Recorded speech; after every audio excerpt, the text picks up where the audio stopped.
Um, anyway, so welcome once again to another episode of the Kandy Fontaine Show. I'm Alex S. Johnson. I'm your host, aka Kandy Fontaine. It's a long-running character of mine, and I run Nocturnicorn Books. It's a kind of a boutique literary imprint. It's located in Carmichael, California, and we have associates all over the world. We have, friends and collaborators in China, Bangladesh, Bangalore, India, Greece, the UK, Scotland, Ireland, all over the United States, and many of the Beat Poet laureates and both state and national, such as Ron Whitehead, are friends of mine and contributors to Nocturne Corn Books. So it's a meeting place where um, beat poets, people in the tradition of Ginsberg, Burroughs, Richard Brautigan, Neely Cherkovsky, and uh, and and and them, can and Ron Whitehead is sort of our our connective tissue, right? With the originals.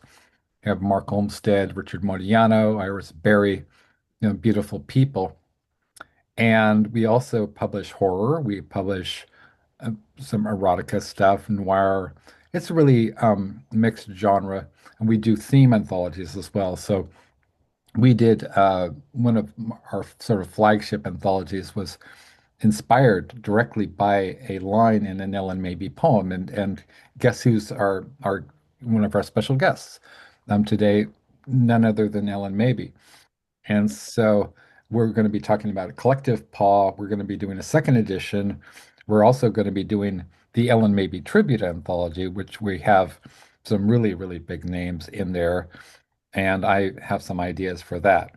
And so I'm just going to tell you who we have with us today is we have Ellen Mabie. Ellen Mabie is a Los Angeles based poet, performer, and musician, not so much lately or within the last few years, but is very famous for her role in the spoken word revolution. Belinda Subraman is a Texas Beat Poet Laureate, longtime publisher, and former hospice nurse whose work blends poetry, art, and activism. She's also a fine artist. She works in ink and acrylics, and has studied African drumming, among other things. So that's a fascinating area that I really want to explore. Both are highly influential voices in contemporary poetry with deep roots in performance and independent publishing. So when I say highly influential voices, um, some of Ellen's fans include the poet, musician, and actor Viggo Mortensen, best known for his roles in, David Cronenberg and Lord of the Rings, for example. Henry Rollins, who was Henry Rollins, right? Who also published Ellen Mabie, and the culture critic Grell Marcus, and Jackson Browne. So Jackson Browne, of course, the Grammy Award-winning singer-songwriter. And she is a veteran of the Venice Beach Slam teams from between 1998 and 1999, opened the MemTV spoken word tour in LA, and has performed across the US and Europe at places like, Bumbleshoot, Lollapalooza, South by Southwest, etc. In work in film and media, she's appeared in a number of films. The most, I guess, distinguished appearance was reading her own work in Michael Radford's film Dancing at the Blue Iguana opposite Sandra Oh, that also starred Daryl Hannah and several other very, very famous actors.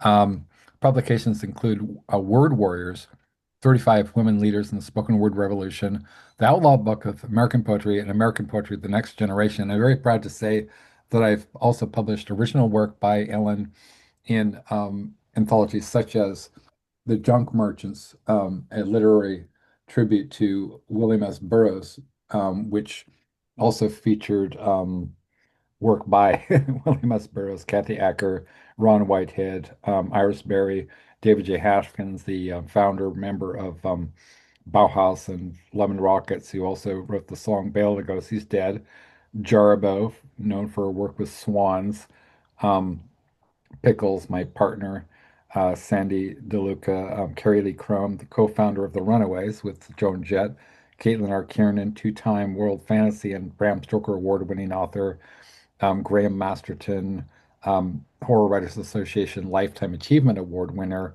and a collaborator with William S. Burroughs himself, Richard Modiano, who's very well known for being the emeritus executive director of, Beyond Baroque Literary Arts Center in Venice Beach, which is strongly associated with Ellyn, and then Puma Pearl, who's the a very famous singer-songwriter, highly influenced by the Velvet Underground, the cyber culture progenitor Ken Goffman, aka Are You Serious, who's a frequent guest on our show, and so that is Ellen Maybe.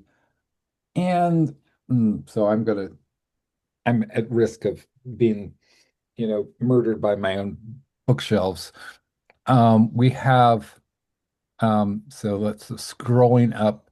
Belinda Subraman is her background is she was a hospice nurse in El Paso, Texas, with over 30 years of writing and publishing experience. Her publishing legacy includes she's the founder of Gypsy Literary Magazine and Sanctuary Tape Series in Germany during the 1980s, published in international poets and recordings. Her press work includes Rand Virgin Press, with it spelled Vergin, publishing titles like Voice, Voces Fronterizas. And Teresa. Okay, Voces Fronterizas on life at the U.S.-Mexican border, the Gulf War, many perspectives, and Henry Miller and My Big Sur Days. I really want to get into that. She was a Texas Beat Poet Laureate, named State of Texas Beat Poet Laureate from, between 2023 and 2025 by the National Beat Poetry Foundation. Of course, that's Deborah Towson Kilday. And artistic range, works in visual arts, acrylics, inks, mixed media, has traveled in over 20 countries, bringing cross-cultural influences into her poetry. Her editorial work includes runs Gas, Poetry, Art, and Music, an online zine and video show.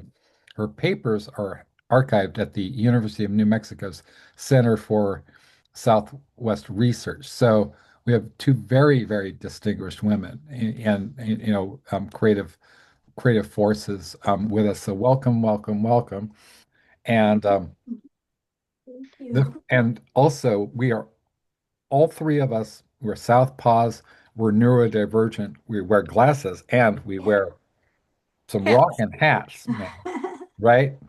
So um, I think I'll start with you, Ellen, because you are single-handedly responsible for some of the most important, life decisions that I've made.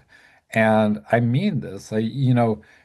So back in was it 2000? This a I'll try to compress the story. I've told it many times. When I was teaching at Cal State Dominguez Hills, and I had a coworker named Melissa Williams, and she one day she said, "Hey, Alex, have you ever heard of Ellen Mabey?" And I was like, "No, it doesn't really ring a bell. Who's Ellen Mabey?" She said, "Well, she's this, she's really shy." I said, "Oh, well, I'm kind of shy too." And she giggles a lot. I was like, "Oh, well, she's a giggler, hey?" A giggler, eh? And so I said, "Well, so beyond these attributes of giggling and shyness, what does she do?" "Oh, she's the most amazing poet you've ever heard in your life."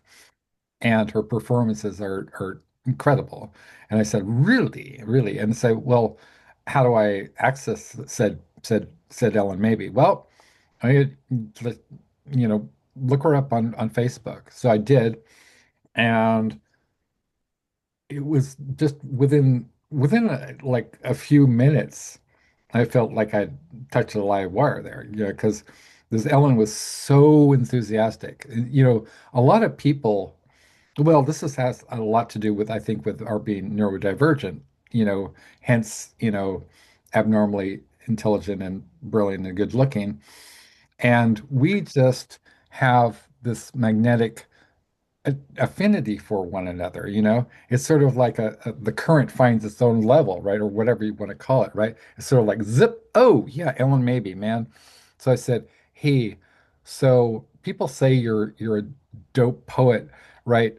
Where do I read you? She said, well, um, um, a lot of people like is it walking barefoot in the Glassblowers Museum? And I said, well, that's a really clever title, Ellen maybe, giggling goddess of spoken word, S.A. Griffin. And so I bought a copy on Amazon, and I was so floored. I just remember that I was just sort of, I am a connoisseur of literature. I studied with, Ruby Cohn, who worked with Samuel Beckett.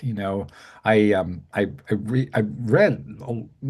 I'm not like thoroughly versed in classical literature, but I've read Shakespeare. I've read, I love besides Henry Miller and Lawrence Ferlinghetti and Hunter S. Thompson and Iris Berry and all the greats. I am also a very very well versed in classical literature, and I immediately recognized that this person was not of your usual, you know, not your usual kind of like, yeah, so I love Bukowski, I love Ginsberg, but I saw something else. I saw, well, it was funny.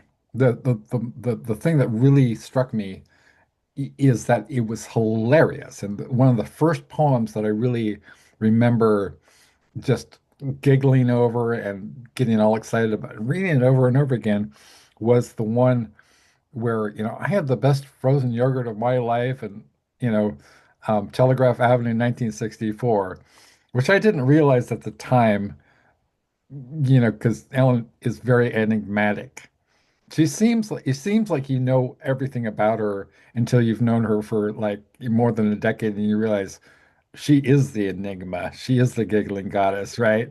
And so I was like, damn, that's an Allen Ginsberg riff. So either she's like 20 years older than I am or something, or and then I was like, wait a minute, they didn't have Froyo in 1964, And then I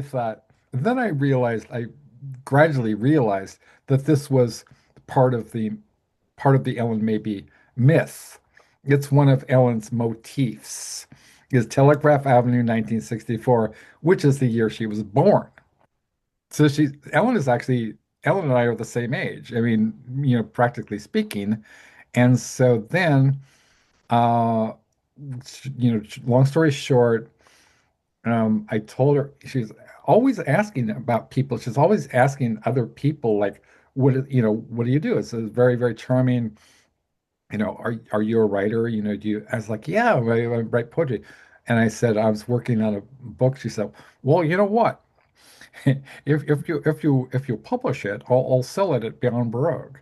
And I didn't realize at the time what an incredible like cultural watershed moment that was for just anybody. It's like Beyond Baroque has had Dennis Cooper read. They've had Wanda Coleman, who's also the late great Wanda Coleman, who was also a fan of Ellen's.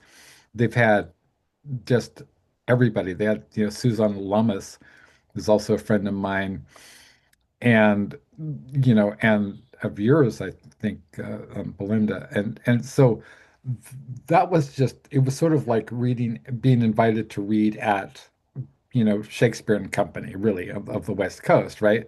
And I didn't realize. Then I started put things together. I was like, wait a minute, Beyond Baroque. That's where X met. That's where, the Wednesday afternoon workshops. I believe it's Wednesday afternoon, right? With Exene Cervenka and John Doe from Oh, X, oh yeah, right? Wednesday night. Yeah, Wednesday night, yeah, the Wednesday yeah, night thing. yeah, And totally. that's and then I I said, wait a minute, you have Exene Cervenka's job. She's like, yeah, yeah, yeah, yeah, yeah. And so one thing led to another. And the next thing I know, I'm a featured speaker at Beyond Baroque, man. I just like, and Ellyn maybe herself was selling my book. Not only that, but she blurbed it. She said really nice things about it.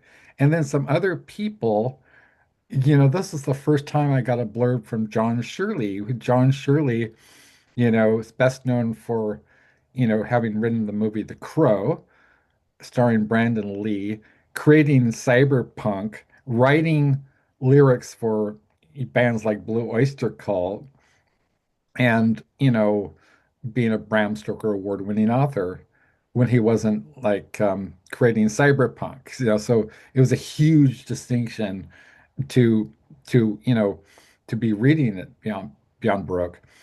Now, the idea for the podcast or my YouTube show, this show, it was also Ellen's idea.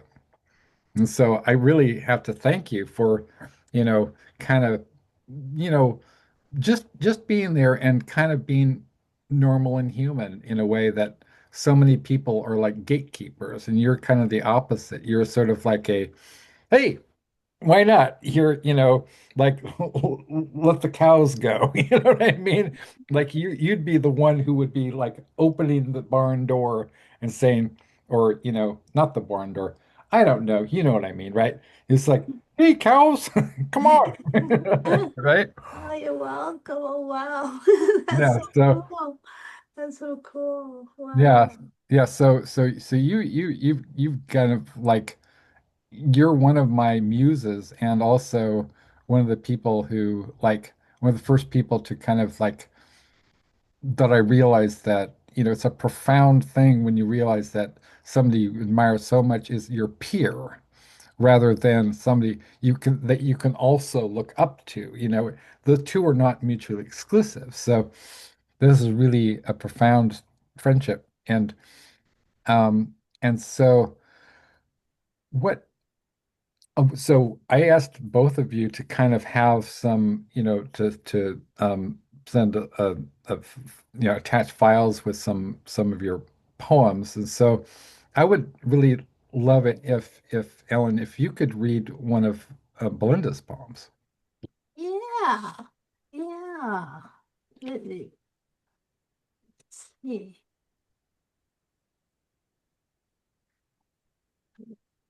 Let's see now.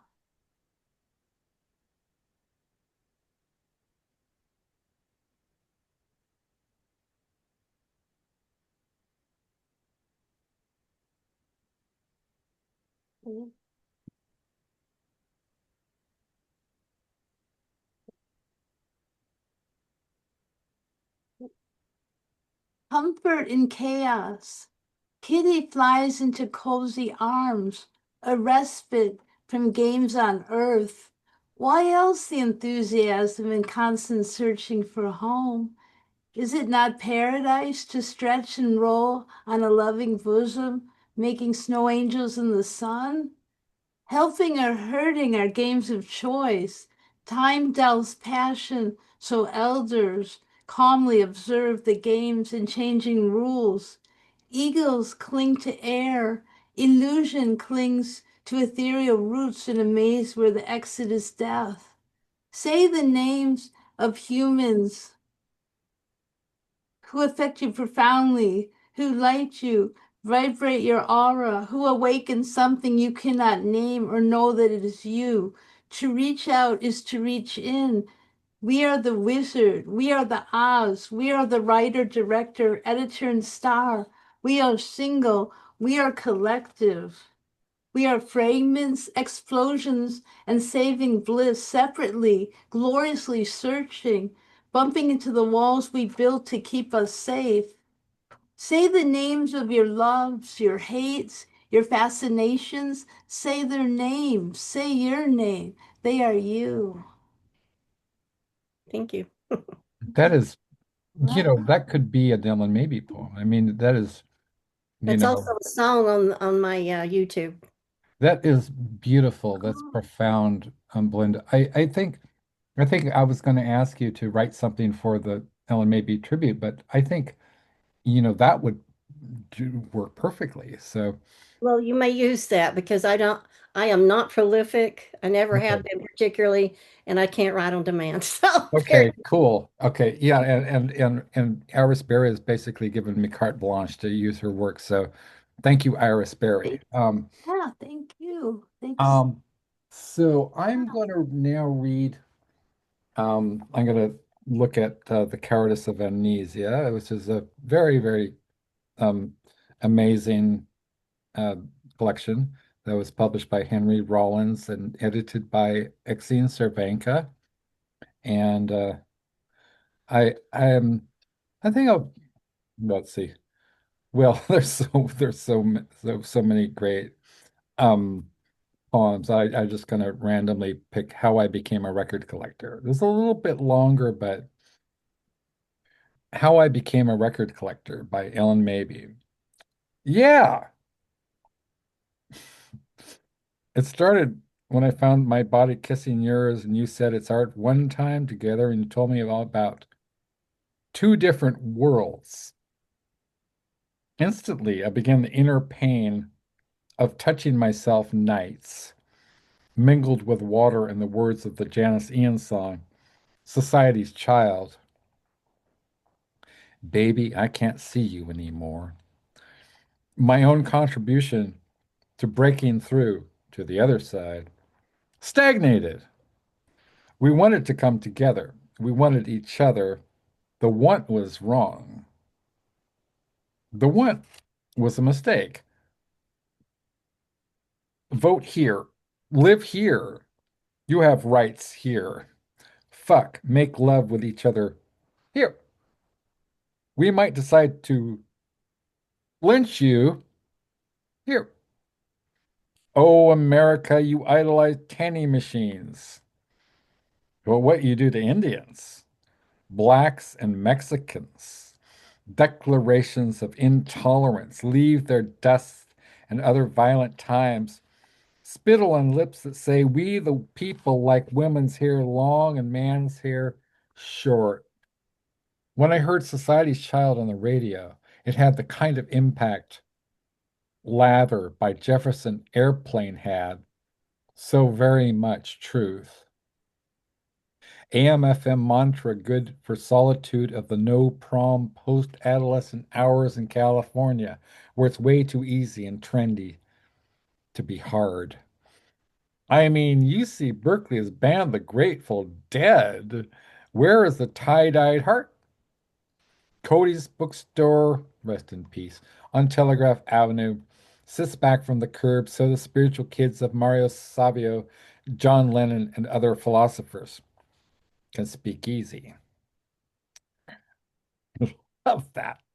There's a place for people who need to be somewhere. People's Park is the real Statue of Liberty. Needing comfort in orifices, crevices, ears, eyes, nose, and throat. I went in search of the song. Got close to finding it. A friend spotted it, didn't have the bread to buy it. When I got there, gone. Sold to another horny human, deprived of true love, or at least true something. I decided I'd better continue looking more and more. Had gotten so close, I saw records everywhere and was vulnerable for music to rub up against because your hands weren't exploring me no more. I found Highway 61 revisited with my thumb praying in the synagogue of an open road. Could we knock down the walls and call it peace? Could I hitchhike rides to your soul? Do you still think about me? Liner notes on Dylan albums remind me of my Bas Mitzvah. My birthday falls into your mouth, you suck on it, and I grow older. Yeah, sometimes I wish I'd gotten pregnant instead of remaining a virgin. That's my erotic hindsight. My vision is extreme. Eating quirky, refined sugars, trying to outrun the organic screams. My heart melted into scars. I ate to lose whatever made you want me. My self esteem twirled in the void, Realizing I was fat when we met, and in your eyes I saw completeness and sensual intensity from the first look. Society's child.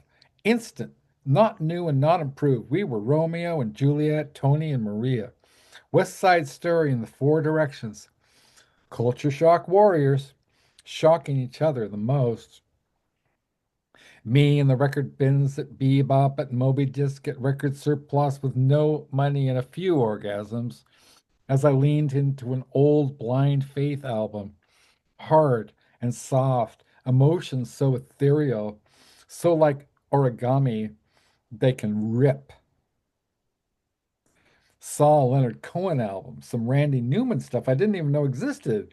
First heard of him when I house sat for a bird in New York City. How appropriate. It was such a relief being in these real record stores after my on-call job hours as an exploited minimum wage worker for a non-record store record store. Nintendo, what an eyesore. I found various Joan Baez albums, got the soundtrack to Hair, Lute and Wainwright 3 unrequited, Buffy St. Marie. She used to want to be a ballerina, George Harrison, All Things Must Pass, all sorts of personal notes on the record jackets, sort of a used record chain letter. Hope you enjoy, kiddo. See you on Thanksgiving. Dig neon, but be free. Keep grinning. Be. You gotta wonder in a way when you see something inscribed, Dear beloved, my love, why they'd ever get rid of it. Hearts changed, and V. Colley sold her copy of the Death Jazz on eBay. Anyway, that's not in the poem. um, at 2:30 a.m. in other circumstances, I'm so craved for love, I kept a card so generic it wasn't even to me. But I respected it as performance art, found it in the brim of a hat. My record collection swells along with my memories. You and I were going to change the world. I still believe maybe we can slow the war down enough to jump safely to another train. With your guru teeth and my spinster idealism, I'll never completely give up hope. Meanwhile, I'm still a virgin. 2 days after us at a poetry reading, someone said, You're not a virgin anymore. You got a look in your eyes. That's the magic you've left me with. Only I thought if I kept my virginity, I'd keep my sanity. How wrong, my first sort of time. Where do I put the records? I'm getting into 8-track tape. The world seems to be getting into compact disc, but the world is not compact and simple because songs like Society's Child must be written in 1966 and searched for in 1989 for life. Ellyn maybe. Wow. So that Wow. is just incredible. It takes you on a journey. Thank you. Wow. It's always so amazing really to hear. Isn't it wild when when someone, reads someone else's work? It's an Yeah. interesting, amazing thing. And wow, wow. Yeah, right. Because because Yeah. because then I see myself and also you're very funny. I mean, you're like Grail Marcus, praise you for your sort of a what do you call it, a miserablest, ethos. And I think that is kind of that despite your appearing to be somewhat artless in how you go about your business of writing, it's actually there are that in itself is kind of part of your it's real, but it's also part of your persona, if that makes any sense. I mean, it's kind of like you're able to do both, and you're genuinely, very, very open person, but also I think you're very, very much, kind of canny in how you sort of maintain the enigma. I think it's brilliant. I think it's the way to go for artists, right? Because we don't want to be too open with people, because then the magic is goes away. But anyway, there's some thoughts about that. Yeah, no, it's interesting. Well, I never expected to read my work. I mean, I Yeah, expected hopefully maybe it would get out there, yeah, I could send it out. And I was trying to see if other people would be willing to read it because I didn't think I would feel I was too shy. I right. couldn't even really order in restaurants. I'd Yeah, say to my mom what I'd like to get, but I was really like extra, yeah. So it was a big surprise. But yeah. So yeah, I mean, and a lot of poems just come like at one fell swoop. So they go like sometimes it's here, it's a blend. I'm always grateful for that because I feel that. I'm glad that poems go in like a mixture of the moods and emotions. Yeah. Yeah. That Glad. that one seems like it was based on a real relationship you had. Yeah, I mean, in a way, or In a lack way, okay. thereof, So kind yeah, of lack thereof, there because complicated. I know it's complicated, which is brilliant because that's the art part. That's how you get something like Sylvia Plath's Daddy, right? Which Mhm. at first glance, and if you read it, casually, I just kind of did a deep dive on it and I realized that half of it was made up. You know, that and some of the things weren't even about her or her actual father. And he was not I mean, I don't think he was a Nazi. I think that all of that was kind of a function of her artistic genius. That was, and anyway, I'll get into, you know, Sylvia Plath for another time, but wow, so that was extraordinary. Thank you so much for that poem. And Belinda, Shall I read one of yours? oh, that would be lovely. Thank you. Yeah. Okay. It's a cold reading because Okay. I haven't had much chance to look at it. No worries. Okay. I'll read the first one here. Okay, cool. The Wall. Consider this.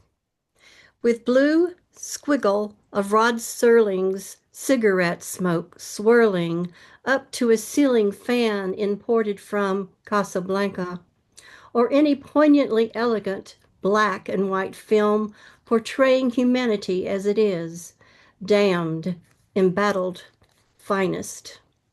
A wall of pulled, pushed, and squeezed together frontier stuff, cobbled, hammered, and corralled from bits of useless brains, and hearts we scarcely knew existed, even as atrophied, or whichever comes first, vestigial, nubs, like a floating rib on Adam Cadmon's demon, it's scored with artillery fire and vast, ragged sections of scarlet graffiti, like a blood map to the false grail.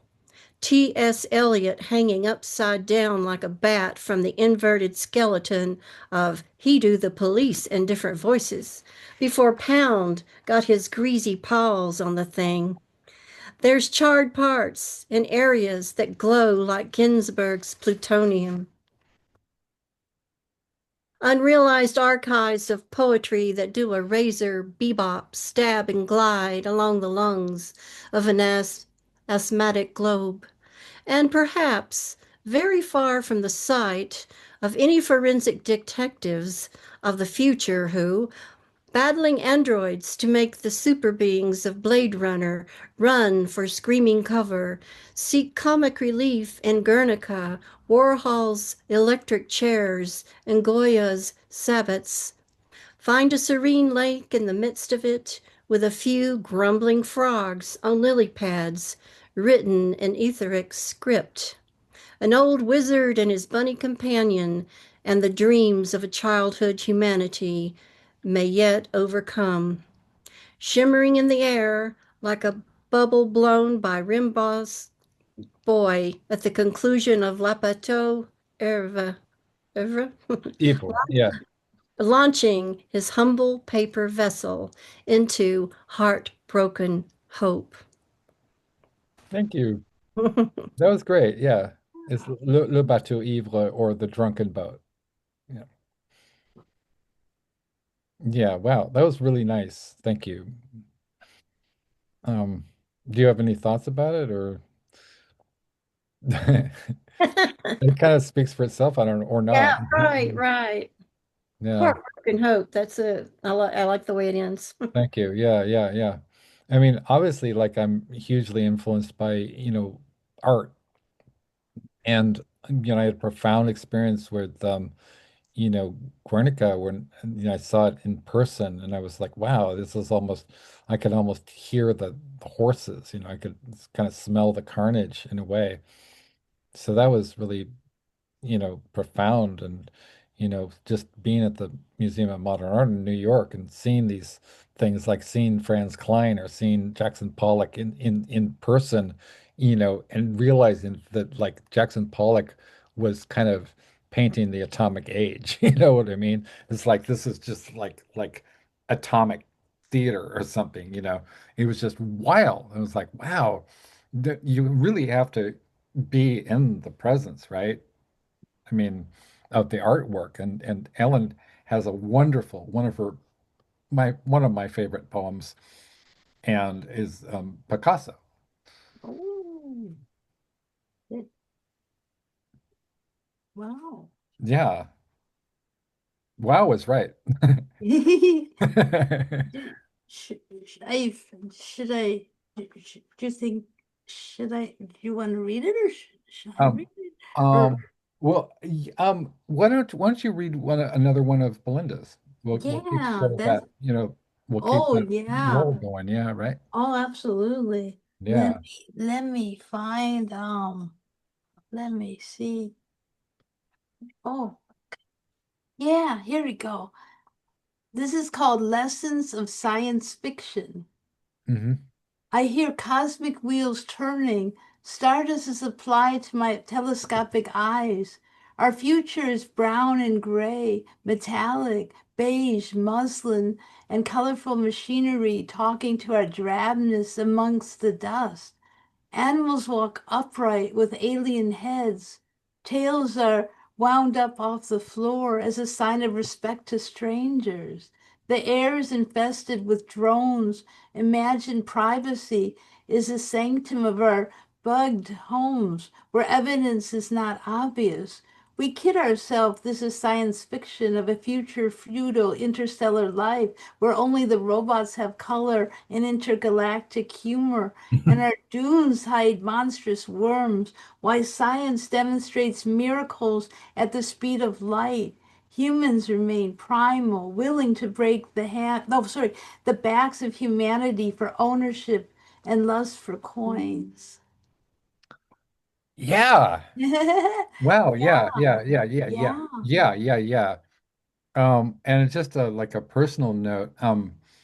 One of my best friends and longest term, kind of colleagues is a guy named Paul M. Salmon, who's a journalist and horror author and whatever, and editor who was actually he's also a filmmaker, and he was embedded with Blade Runner. So and as also like he was friends with Philip K. Dick, and he knew him before even Blade Runner, as well as working on, Dune and Blue Velvet and RoboCop and a number of other movies. So yeah, I would love to send that to Paul to see what he thinks, because he's a real connoisseur of, actual literature. I mean, I think believe he has a degree in English lit. So yeah, that's fantastic. Yeah, so good, Belinda.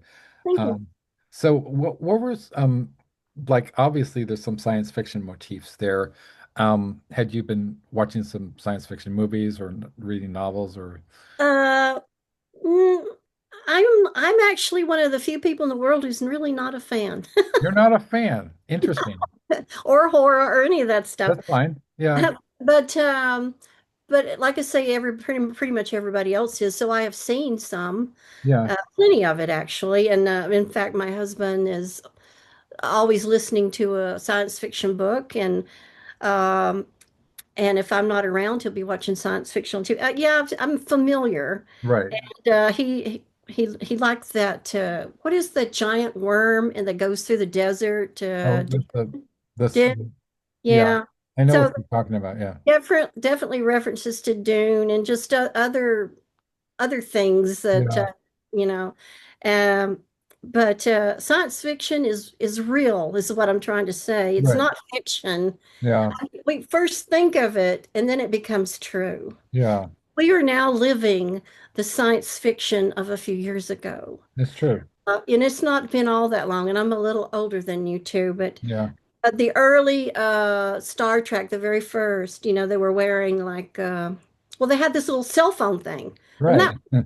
decades before we had a cell phone. But Yeah. they could do anything with it. And can Yeah. we not do almost anything with our Almost anything. Yeah. they were scanning also. I don't know if it was the cell phone thing or something else. They could tell your health. Well, you can get apps that regulate that tell you your heart, how it's doing. And I mean, it's becoming true. So be careful what you think of because it will be the truth. It will come into Yeah. actuality soon enough. Well, Philip K. Dick, wrote about predictive policing in Minority Report, and we have that now, right?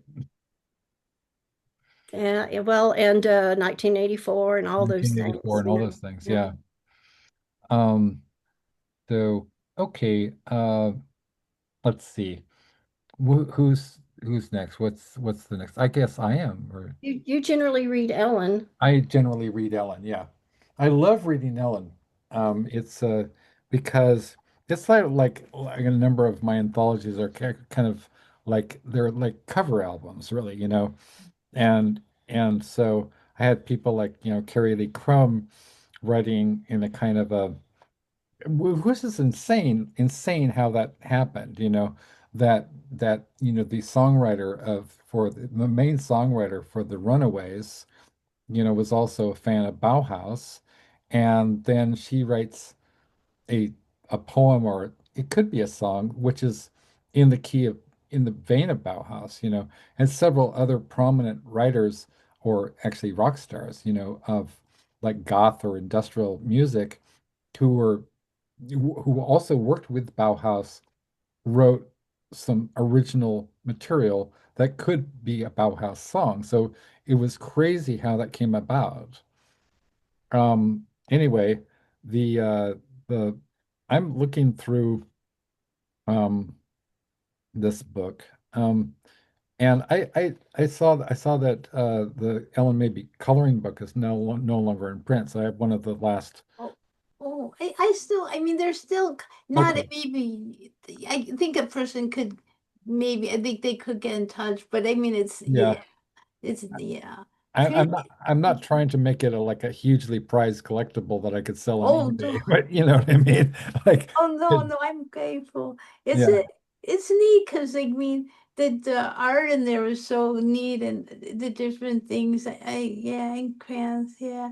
But it is interesting. There's so many different ways people print now. I mean, the things are so different in publishing. I mean, there's different ways. Like, I mean, how people are getting books done and the technology of it too, or yeah. more, yeah, a lot of things. It's Can I like, ask you something? And since I'm not familiar with the coloring book, is this something you put together or somebody put together about you? oh, it's was published by a press called Sacred Beverage Press by Amelie Frank and Matthew Mars, and they did it where each poem, um, wow, I'm trying to think. Each poem has there's about, I think, these three, maybe four artists, where each one would work with a poem and illustrate that poem, and so the different styles were there.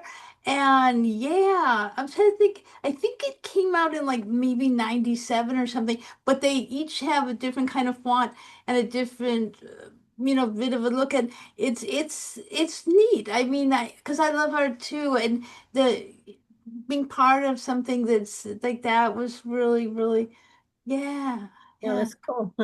Yeah, Yeah. it's neat. There's Yeah. one of the artists was actually Erica Erdman, Yeah. Oh, wow. right? And Yeah. he was A great also poet. an incredible writer. In Yeah. fact, Amelie, sent me her short story The Apocalyptic Kid, which for the Burroughs book, which could have been a Burroughs short story. It's more Mhm. Burroughs than Burroughs. Mhm. Yeah, Yeah, yes. See, yeah, it was terrific, terrific. Yeah, definitely. Yeah, yeah. No, it's a wonderful, all around artist in person. And, a lot of us met each other at the Iguana Cafe in the yeah, late 80s into the mid 90s. And yeah, a lot of people, yeah, so yeah, she's so missed. She was yeah. wonderful. She seems incredible. When did you meet Iris Berry? Wow, I tend to think probably, when was it? You know, I'd have to say it's probably a similar time like I would attend. Sometimes I'd see the group, the Ringling Sisters, or Right. Yeah. yeah. So I probably, and then I sometimes would even be on the same show where it'd be like a kind Right. of all different people on the show. Yeah, she's so nice, wonderful She's person. a really, really sweet person. Yeah, So I've seen some posters like they had like Henry Rollins and they had the Rimney sisters and you and Iris and I mean she was with the Rimney sisters and yeah. the Lame Flames and the Flesh Eaters.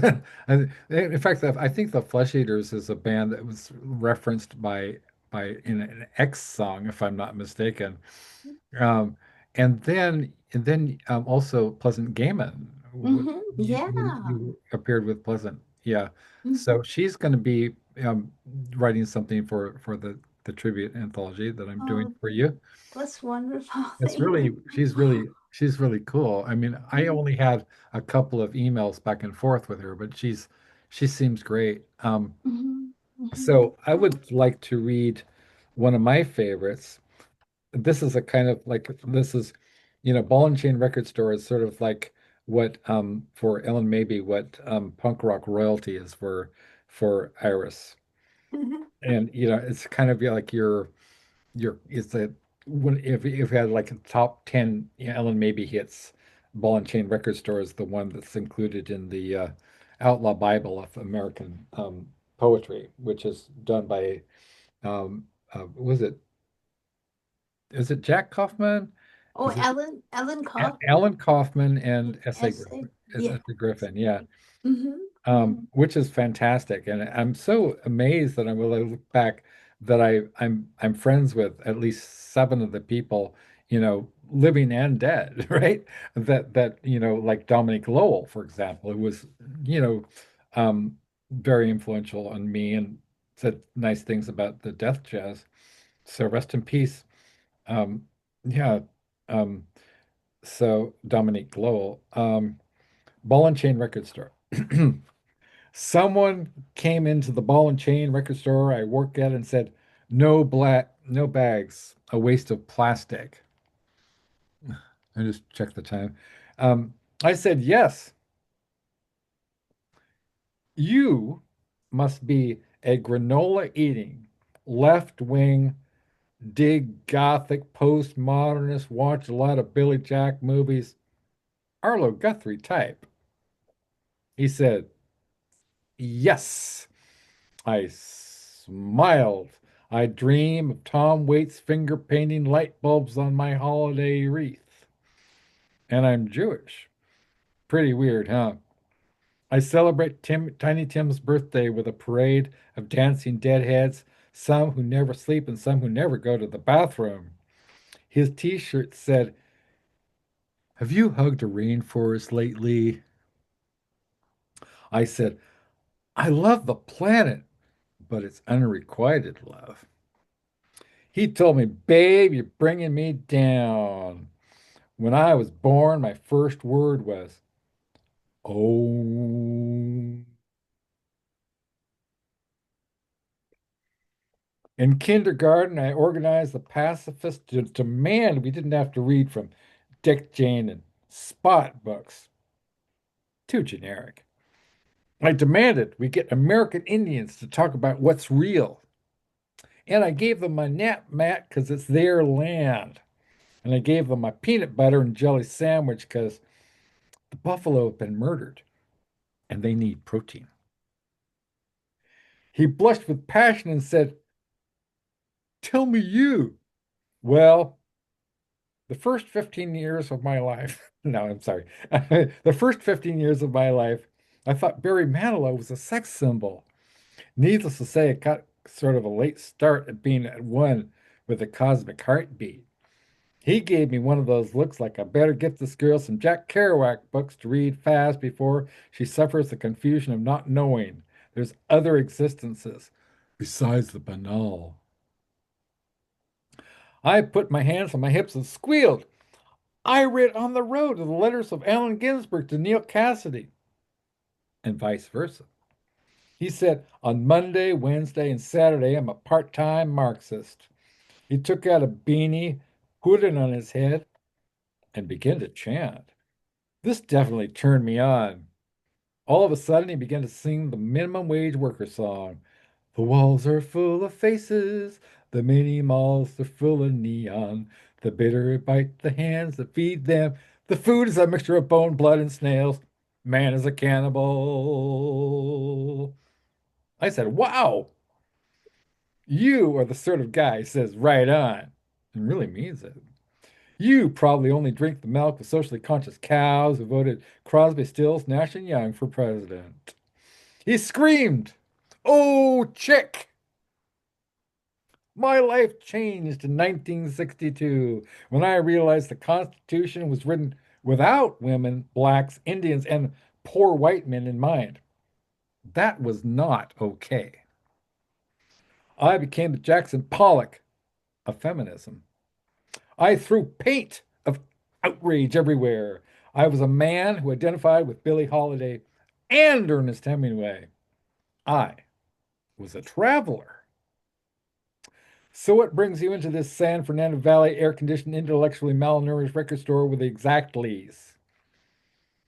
We open exactly at 10, close exactly at 10, no matter what our karma.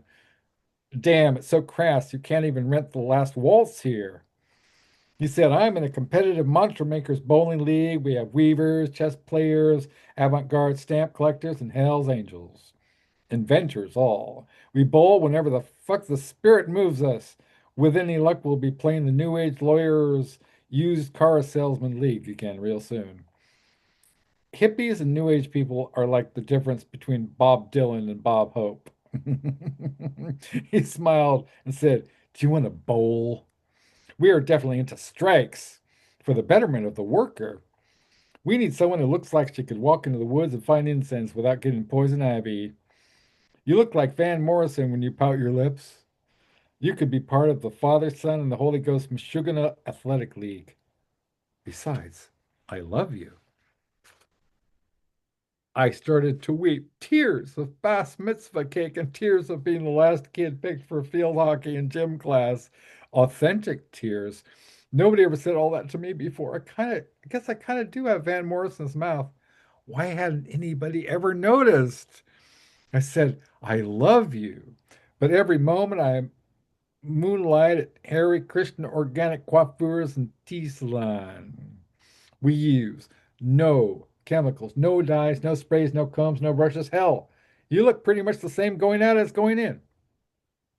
He said, what's a nice like girl like you doing living in a Republican administration like this? The manager of the record store comes over and says, you know the movie Fahrenheit 451? Corporate has ordered us to burn it. Get to it. Don't give me your damn whimpering Joan of Arc eyes. Lots of people would love to have your job. I screamed, pig, pig! You are giving barnyard animals a bad name. Cops are pigs. Intolerants are pigs. Bigots are pigs. Everybody does it and say they're just doing their job is a pig. Everybody does it to someone else. Knows what they are. This is my first day at the record store. I guess if they want to have a quiet, complacent, yes, sir, type of employee, they ought to ask different questions on the application. Like, do you conform? Like, do you care that this is stolen land? Like, do you believe in playlists? Like, do you believe in yourself? Do you mind waking up alone rather than being beat up with fists? Do you see the government is beating us up as bad as a knife in our elbows, as bad as a slur in our ears, as bad as a rape when we just wanted to be held? And all they ask is, can you work part-time? And what days can't you work? And they say, whom do we contact in an emergency? I said, because you need to ask that. Constitutes an emergency. The hippie said, my name is Hell's Bells, but you can call me Hope. He said, I dug you. Now I dig your whole being. It's strange, no matter how many nights I wake up unhappy, there's still a possibility of rising into a change so easily. The outlaw lives in a world where when he sees a mirror, he sees a hero, and all heroes put their bell bottoms on one leg at a time. Let's face it, how can you trust money when there are politicians' faces printed on it? Money is sexist. The only woman on so-called American currency, which is really Turtle Island to the Indians, is Susan B. Anthony, and they stopped making those real fast. Is money worth killing for? Is money worth dying for? I ran through the wing store singing about William Blake's eyebrows and Walt Whitman's belly button, saying everything is alive and everything is sort of adorable. I took paper clips and gave them to loving vegetarian families who needed someone. I took the bathroom sink and gave it a hug. Squeezes.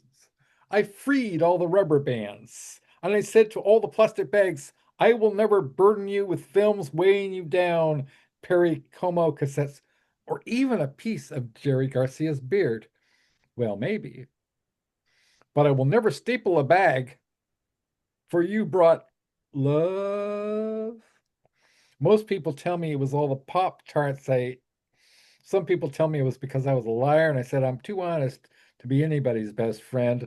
But at times, nobody believes this hippie ever even came by. There are no lingering peace signs, no incense, no tea bags, no fuck the fuckers pamphlets.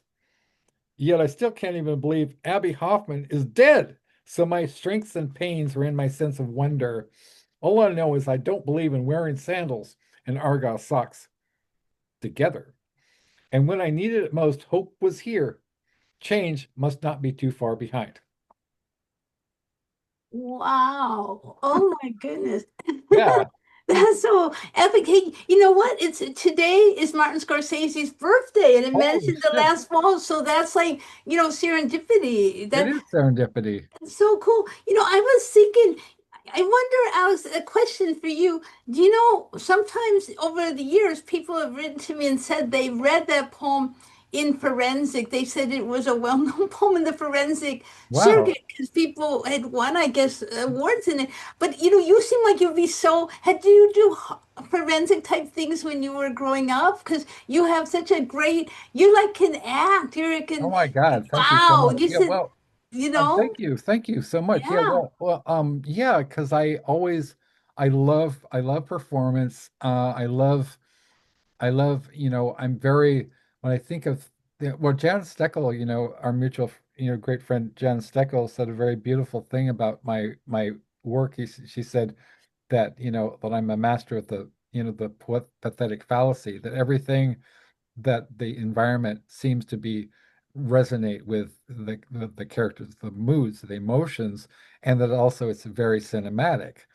And so I've always kind of like seen my work as cinema. And so I love movies. I love acting. I know you love movies too, Ellen. Mhm. And I just really I was in a play in high school, 12 Angry Men, or I guess everybody's in 12 Angry Men, right? Oh, wow. But Wow. I mean Wow. it was just like a, whatever Jesuit high school production. But one of the first things I remember, I thought this was normal, and I bet you and Belinda can both relate to you doing something like rather epic and thinking that everybody did, every kid does this, right? So we used to have like a one of those old school, you know, um recording, whatever, tape recorders, right? and with it even had like a little microphone attachment. And I read all of Hamlet into it, which took me like 4 hours, and I read all the parts. And I don't I thought this was kind of regular kind of kid behavior, and I didn't realize that that was a bit unusual. So I do enjoy performing, and thank you for that question. I would love, I'm working on a film with the delightful Nicole Six, and hopefully we get some funding for it. But right now, the first step is just to write the screenplay. And so I'm really looking forward to, working with her. She's a real, oh yeah, yeah. So that brings up acting. So yeah, so Ellen, like, so what was it? Was it incredibly cool that you worked with Michael Radford and you were in Dancing at the Blue Iguana for, I mean, you read your own poetry. How did you get that job? Well, it was wild. I was at a reading, and you know how you can be so nervous, you don't know how, like, I don't know how, Yeah, and it was a long time ago. And, um, someone, I'm trying to think, it was like there was a casting director there, and, they came up to me and I mean, they're talking about wanting to put me in a movie. That was so wild because I yeah, don't even know how they, yeah, so and then Il Pacino was so incredible. So it was pretty surreal because the poet, everyone had to be there like around yeah, 6 in the morning or something. It's a yeah, totally different hours in nocturnal yeah. time, but it was really, really neat, and the people were really nice. And I mean, it's funny, I ended up in the Screen Actors Guild, but pretty closely, like some years back, but that I ended up on the nominating committee for this Screen Actors Guild. They're calling them, they just started to change it. It's going to be called the Actor Awards. But I was so fortunate. But it's so funny because when I was first on the nominating committee, they had what do you call, like a DVD player sent to where I was because they weren't really available yet. And things had to be they could, I mean, they're watermarked. It's like stuff that isn't out. So it's a very important, And I remember thinking everybody that year for the actors that picked actually were nominated. I couldn't believe it. So I felt so honored to be a part of it. It was really neat I mean, yeah. So the whole thing was a really, and it sort of fell into it. That happens sometimes, where it's just, you don't know they're going to ring, you're like, whoa, and then all this happens but it's, wow, yeah, quite an adventure, yeah. So did you have to rehearse it or block it out? How was it like? What was it like working with Sandra Oh? Oh, she was very friendly. It was, I mean, at first I think people were calling me Fiona, and I'm like, but my name's Ellyn. I was so Right. that, Yeah. like, oh, but if they did that, and, since my character, and it was filmed at, like, a coffee house in, like, I guess sort of the Marina area, like Marina Yeah. Del Rey, and yeah, so it was like that, and yeah, it was a cool experience, yeah. One thing I really loved about that film is that, it has a lot of nudity. It has a lot of, I mean, it's about strippers, and yet somehow it never feels exploitative. I mean, for Michael Radford to be able to accomplish that, we see these beautiful bodies, and we see, Daryl Hannah and Sandra Oh and I forget who else, but was Gina Gershon in there? Or I don't no, know, I don't think. Jennifer Tilly? Yeah, Jennifer Tilly. Yeah, Tilly, yeah. Jennifer Tilly is one of my favorite actors, and they're incredible, but you never feel sleazy about it. You never feel like I'm seeing something that, like, as a man, like I would like, be. Of course, I'm turned on by it, but it's more like, they were able to capture, or Michael was able to capture the poignancy of their lives, and you you feel very much for, Daryl Hannah's character. You just feel very, very bad for her, I think that's something incredible that he was able to capture those emotions with the highly, highly sensual performances at Mhm, the same time.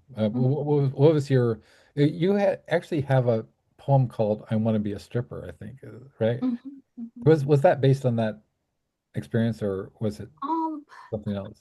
I think it was um I don't know. I don't think necessarily like I mean it could be like sort of a little, but I'm trying to think like that feeling that there's definitely, a feeling of like yeah, of kind of the looking at the complexity, the empathy of it, I think, of Yeah. the experience. Yeah. And I mean, I think to be honest, a lot of the movie, as I recall, was improv in the sense they each had characters and developed. So Mhm. it was a unique process. So that was really interesting to just experience and Yeah. yeah. So when was that movie? And is there any way anybody could get a hold of it? I want to see it. Oh, yeah, it's probably streaming or somewhere. It's called Dancing with the Blue Iguana. I feel like it's probably, would you say, like maybe 1999 or 2000? It was something like that. And Michael Radford was the director. And I think it's probably in that time frame, something like that, about 99, or it came out maybe 2000, even something like that. Yeah, very close to that. But I would think that it could be available because now with all the different waves, there most likely would be a way. Yeah. And yeah, so it was such a unexpected, isn't it wild when things just Yeah. to something, but it was really cool. It was interesting. I remember like, yeah, the experience was wild. I remember thinking there was some winter, decor because I guess I think it was winter. I'm like, but it wasn't going to take place in winter. I'm like, whoa, wait, wait, wait. It's like, this is gotta get to, so it's very absurd. And it's funny, what's so amazing, to be honest, is that a couple years later, and I'm not technical at all or anything, but I love film, so I applied to film school in Prague. And so I went there, but that wasn't that much later. So, I find myself in funny, just unique things. But yeah, it's interesting the experiences. And even in New York, when I lived earlier, I was an apprentice at the actor studios. I always appreciate falling into things because that's a lot of my life is that way. Just things leads out and just unexpectedly. But yeah. How long were you in Prague? And did you ever make a movie or acting other movies? Or what did you, Oh. what did you do with that, which you learned in Prague? Oh, thank you. You know what? It's really cool. Fortunately, there was a thing called the Gilman Scholarship, which is sponsored by the Fulbright. And I was so fortunate I got a scholarship. I was studying there. I ended up being there a little longer. I was there like 2 school years, but I mean, the first year I loved it so much, I ended up staying longer. But I ended up being there, there were different, where students did um different projects together and different things, so I would sometimes be in different things, and I ended up writing a book of poems about the whole experience and poems that came up from that period called Praha and the Poet. So that I wrote that, and it was just beautiful being there. I wrote a number of poems, quite a few, and I don't really write but a screenplay per se or even at all, I guess. But hopefully the poems have a cinematic quality in a way. Like it was definitely highly inspiring to be in a place with that kind of architecture and that kind of history. And I found it really, really, really interesting to be there. So, and yeah, so that was like, I guess, fall of 2003 to spring of 2005. But it's interesting how like, yeah, that really, that was a beautiful place. And yeah, wow. It's neat. Yeah. That's yeah. Thank you. It's wow. No, those, I mean, the years I've lived for about the same amount of time when I was 20 in New York for a couple of years, in Prague for a couple of years, and most of the time, I mean, we grew up in Milwaukee, but a long time in Los Angeles and Southern California. But wow, those years to get to the opportunity to be in these other locations that were so inspiring. I mean, I started writing poems when I lived in New York when I was 20. They came to me. Saw like a mannequin and the poems just sort of came to me.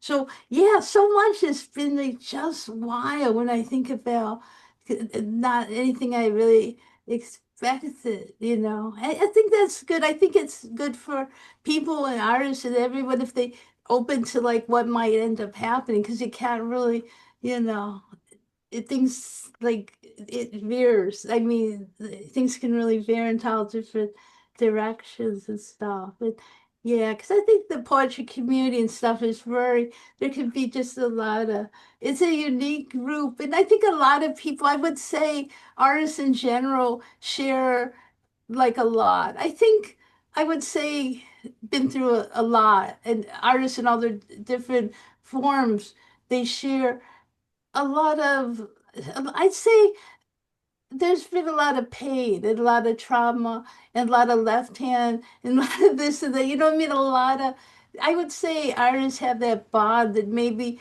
like it gets expressed. I think that's a commonality and yeah, it's so, yeah. Yeah, yeah. What do you mean by left hand, Ellen? What? Yeah, I Oh, think did you say left hand? oh yeah, because if you, I love to watch, if I'm watching any interview or a TV show, there's a lot of left-handers in there. If I go Interesting. to a talk, I mean on Zoom or something, if I see, I'll notice that a lot. There is a lot of left-handed artists, and there's not as many left-handers in the world, but in artists, it Sure. is a big part of it. Yeah, yeah, I'm gonna write a poem like about that subject, about yeah. your kind of insight into that. Oh yeah, do it, and put it in the. I I put it know, in the book, right? put Yeah. in the book. But it's true, don't you think? Like that, there's that. I mean, look at all of us are artists, right? We're all left-handed. We have a little version. Like so, if you like, if you met artists, you would find a higher proportion of all that than you would maybe in general. Although there are people that are, but I think there's something. A lot of left-handers are artists, but I think it's also it's I mean they say, you know, it's really it's I mean it's the right, I mean the different things. I mean I've heard a lot that that is, and I mean that can be, but I really see it like if you're seeing a show or something, Yeah. watching something, you see that. And yeah, and I'm like, well, you know, sometimes people could block something like, you know, just what, and or they could use both hands. So some people are ambidextrous, but a lot of people are left-handed. It's cool to see actually. Yeah, Yeah, it look is. at us being all left-handed in the same Zoom Right. at the same time. That's like Right. Yeah. cool. Yeah. And when Yeah. you started reciting Belinda's poetry, I really, for a second, I thought, wait a minute. This is a, and well, it's not, obviously, it's the only reason I knew it wasn't an Ellen Maybe poem is because it was a Belinda Subraman poem. Yeah. And then I was like, wow, but you and she and I have so many kind of, almost like a like we belong to the same like separate species. We're like a separate species of something, Mhm. We There's should have a little chat book with the poems we send each other, call it a three-way or something. okay, I'll do it. I'll do it. Yes. And if you need any Let's do art, that. Let's Oh wow, you I will do should. that. Yeah, Oh yeah, yeah. yeah, do the art. Yeah, Oh yeah, my yeah, God. Yeah. yeah, do that. I love your enthusiasm, Ellen. Just like, yeah, Yeah. yeah, yeah. You're like a cheerleader That would for, be awesome. What? yeah. See, this is unexpected. Who knew? Who You, a knew, few right? hours ago, I was doing like a neat thing with art and Exactly. everything. Yeah, Yeah. hells yeah, yeah. That's We're awesome. gonna do that. Wow. So okay. Here's the deal. I don't know what we're gonna call it, but we're just gonna put it out. Can we use like one of your paintings on the sure, cover, sure. and then okay. So that is so exciting. I mean, Yeah. Oh my God, these miracles. It was like a miracle that just walked in. So thank you, God. Yeah, Oh, wow. wow. Yeah, Cool. That's so cool. That's amazing. yeah. Wow, really, my life is full of just incredible, you know, totally unexpected synchronicities and things like that. For example, I was telling you that I asked like just about 4 days ago, I asked, Peaches Christ, if he would appear on my show, and like not expecting, this it's one of the most, you know, famous or notorious or whatever, drag queen personas, like I mean, he's like he was mentored by John Waters. I mean, he worked with I know you don't like horror, neither of you like horror movies, but um so I can't recommend All About Evil, but it is hysterically funny. Well, I'm not 100% Okay. against that. I Okay. was a big fan when I was younger, and I think I'm Yeah. watching a thriller right now called The Beast in Me, a series. Oh, So okay. I'm going to put it tight. It's not that tight. Oh, It's just, okay. yeah. It's a wonderfully campy, but also it's a Valentine to horror movies, and I think anybody could enjoy it, if they keep in mind. Well, it's so over the top and campy and absurd that even the violence is, you're like, oh, that's ridiculous. It's a love letter to horror movies, Mm. and so okay, yeah, so that's incredible. My heart is full of gratitude right now. I'm just so thankful to the higher power, the cosmos, whatever you want to call it, goddess, whatever, for bringing me in touch with two beautiful, amazing, wonderful human beings that I can call friends. And we're going to be doing, a three-way poetry whatever deal. So that is totally beautiful. So wow. So I wanted to ask you about your drumming, how you got into drumming, because that's not typical thing that people do. Well, uh, I met my husband in 2010, and I always like to try new things. Yeah. I have, is I have made and done so many things. I mean, belly dancing. I've made Wow. glass. I've made pottery. I started out making candles when I was a teenager. But anything I see somebody do, if it excites me, I want to learn Yeah. to do it too. Yeah. But now my house is full of stuff, so I do small things. I could stack them up, except I Yeah. do have a few bigger ones. It's like I don't know what to do with them now. Uh, Right. so now I'm just going back to flat stuff. Drumming, okay.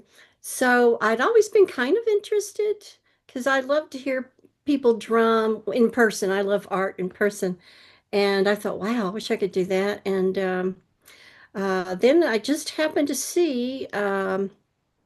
A thing on the in a list that I had, like I was on a email list, and it was kind of a woo-woo list, metaphysical, and there was something there about making your own Indian drum by this Indian Hispanic lady. So we went and we started out by making our own drums. My first drum was cowhide, and I think my husband made a elk. And I loved the sound of his elk, so we went back another time some months later and made another drum, elk. Anyway, so that was just very simple heartbeat drumming. So we birthed our drums in a circle, and it was all the leader would like change up the beat a little bit, but it's so simple. And even before that, I'd been part of a big where there was a big labyrinth in someone's backyard and chairs all around it. And my first experience with drumming, they had some extra ones.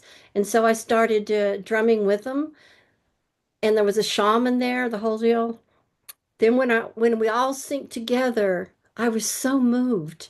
And I mean, it's like my eyes welled up. I didn't cry, but my eyes welled up. I was so moved because that energy was moving through us. So then after we had our own drum, the making our own drums came after that. And then later on, I saw another thing on Facebook locally, African drumming. Oh yeah, let's go to that. So we went to that. We were the only two people show up. And I discovered right away, and it was with a djembe, which you tilt outward and your knees hold it together. And It's not that easy in the beginning. It's like you're going, you have to learn to get your hands going. So I did that about 6 or 8 years, and then at least probably like 8. And I also used to drum in the park every Saturday. First, for a few years, it was Friday, then it turned to Saturday. And it was just whoever wanted to join us would come. Sometimes it'd be great, and then sometimes it'd be you get a show off and they do their own thing, play their own tune, and wouldn't even listen to us. But it was quite an experiment. And there's my drumming story. Wow, that's a good drumming story. I don't have a drumming story.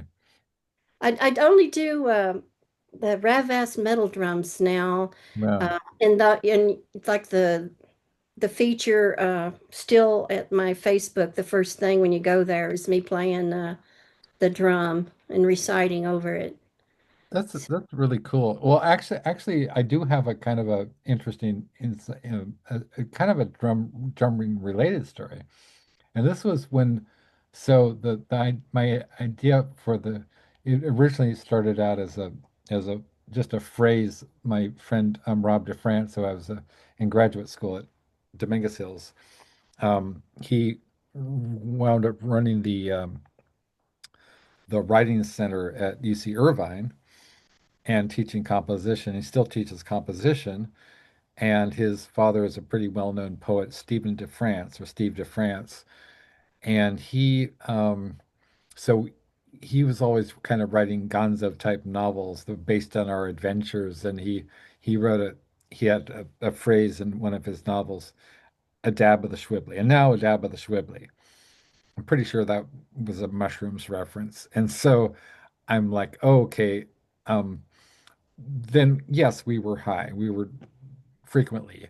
And I had this suddenly I had this vision. I said, okay, so what we're going to do is we're going to create a magazine called A Dab of the Schwibbly. And this is going to be this is going to be an insert in all, student newspapers and all the colleges, around the country, and we're going to kind of sync up. It's going to be like a virtual drum circle, man, you know. And I could envision, and I said, everybody's going to be high at the exact same time, and the difference between me and a lot of other people who've, you know, smoked weed is that I've actually done the things that I said I was going to do when I was high, So I no longer use any kind of substances, but I've done a number of creations which you would think that I was on drugs.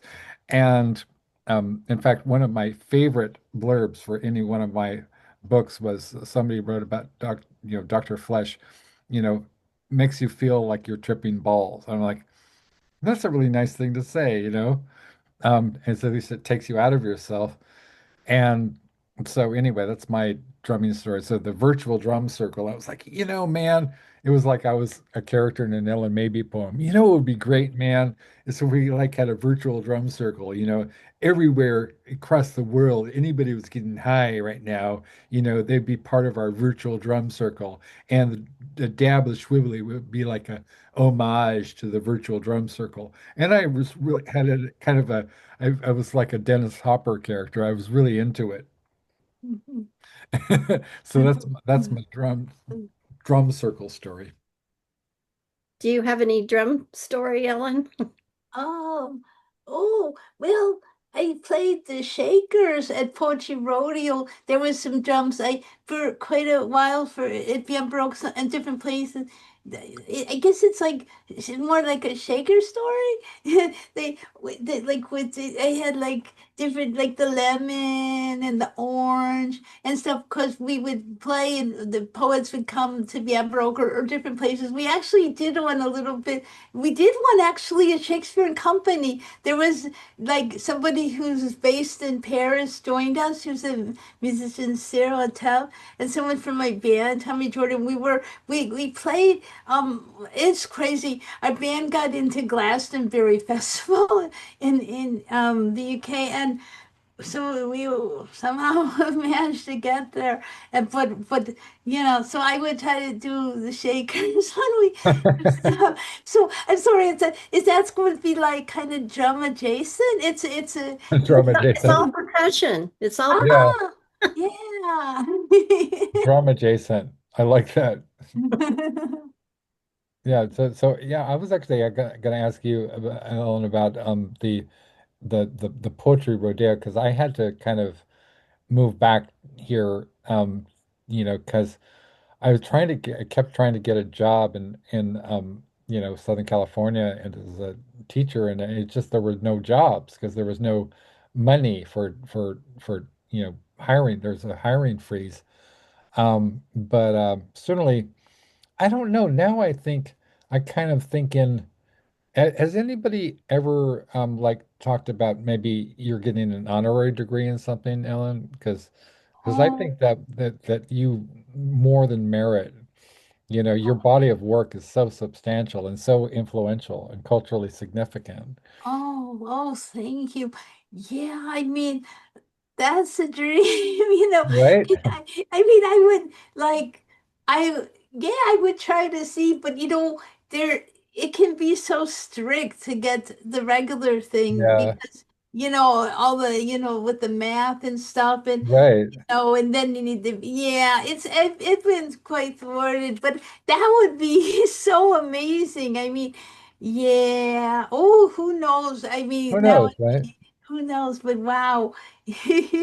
Yeah. Oh, yeah. Because it's interesting. Poetry rodeo, kind of like thinking that, like the album being called Rodeo for the Sheepish, Yeah, and then and um. Yeah, and the person who did the cover, Tommy Jordan's from music, and everyone was thinking like there could be a poetry rodeo. It could become this thing, which became this thing where people would get, their poetry and the band would back them up. Oh yeah, there I yeah, am. I was very little, I think three. Yeah, yeah, three. Yeah, yeah. yeah. This is this is this is Ellen. Yeah, there I am. There I am. That's wild. But yeah, I mean, so it is really interesting I love to work with the different art forms. So I'm excited, about yeah. Oh, but like just it's neat. I mean, one time my cousins took nature photographs, so I wrote poems for their nature photographs. So it's neat to, all the different art forms are inspiring. I think they are such an important part of one's life is the inspirations. I love musical theater. I love lots of the art forms a lot, and I think that makes one's life so enriched. It's just so vital. I think that's a very wonderful, wonderful thing. Yes, for sure. I always like to read this, and I'm just going to read part of it because this is I mean, one incredible thing about you is that everybody everybody I everybody I know I exposed your work to, that sounds like you're contagious with them, but in a way you are. I mean, your giggle is certainly contagious, but everybody, whether you're Jackson Brown or you're Henry Rollins or you're Viggo Mortensen or Grail Marcus, has exactly the same response. And I think Henry Rollins put it, as best as it's ever been put. Ellen maybe is an irresistible force. To read or listen to her poetry is to be gently and completely crushed while simultaneously inspired and charmed. The honesty with which she so exquisitely reveals her vulnerabilities, desires, and pain is beautiful and rare. And I was thinking, Ellen, while you were talking, so you made a kind of an interesting association, which I kind of want to unpack because you were talking about pain. You were talking about how, our neurodivergent, left-handed, southpaw, collective paw, glasses wearing, hat wearing crew, that a lot of us have experienced trauma and pain. You used the word trauma and pain, and then you said the left hand. So you kind of folded it in together. And I kind of want to unpack that a little bit because, what were you thinking as you're talking about trauma and pain? I know that you've experienced a lot of trauma and pain that, the difference is that when I or anybody reads your work, um, Grail Marcus, the phrase that he used was miserablest pride. So it's not just like I'm a sad sack or I'm depressed or people pick on me. It's like, yeah, but you kind of turn it into a badge of honor. You know what I mean? Like that becomes like and so I could sort of see like somebody, you know, pinning the badge of miserablest pride on a poet. You say they've got that Ellyn maybe miserablest pride going. They're a bit bedraggled, but they got fire. You know what I'm saying? They got the fire, and you've got the fire. So it's comes out in a very counterintuitive way, insofar as you giggle a lot and you're very you're almost like a drug. I mean, you're like euphoria inducing. I don't know. I can't. I mean, you should be like what of a controlled substance like ketamine. People could go to a Ellen Mabey clinic and get, like go into the Ellen Mabey hole or whatever. I'll have an Um, ounce of Ellen, maybe. an ounce of Ellen Mabey. Yeah, yeah, Oh, man. Like, yeah, you could hook me up with, some of the maybe, oh, you know, that's amazing. I heard that actually there's, I believe in the UK, a poetry pharmacy, literally a place where people go and they get prescriptions to read different poems. Like it's a place somewhere. It's like a poetry pharmacy they're doing now. I love it. Isn't that neat I mean, it's really important. I think like, don't you think like a lot of times the people, I think that, you meet the people now that you wish you all kind of grew up together because everyone's had their individual pain Yeah, and oh, whoa, that being really different or not accepted or just, and then all the people, then they're me at the coffee house, and, a lot of years later. And so the community, all this stuff, there's a lot of kindred spirits, and that's, I mean, I remember when I was like, my mom and I like were the earthquake in '94. We were at the epicenter right yeah, in North. We were in Chatsworth, but and people were so caring because that it's just. I mean, there's a nice understanding of people. They were very kind and stuff.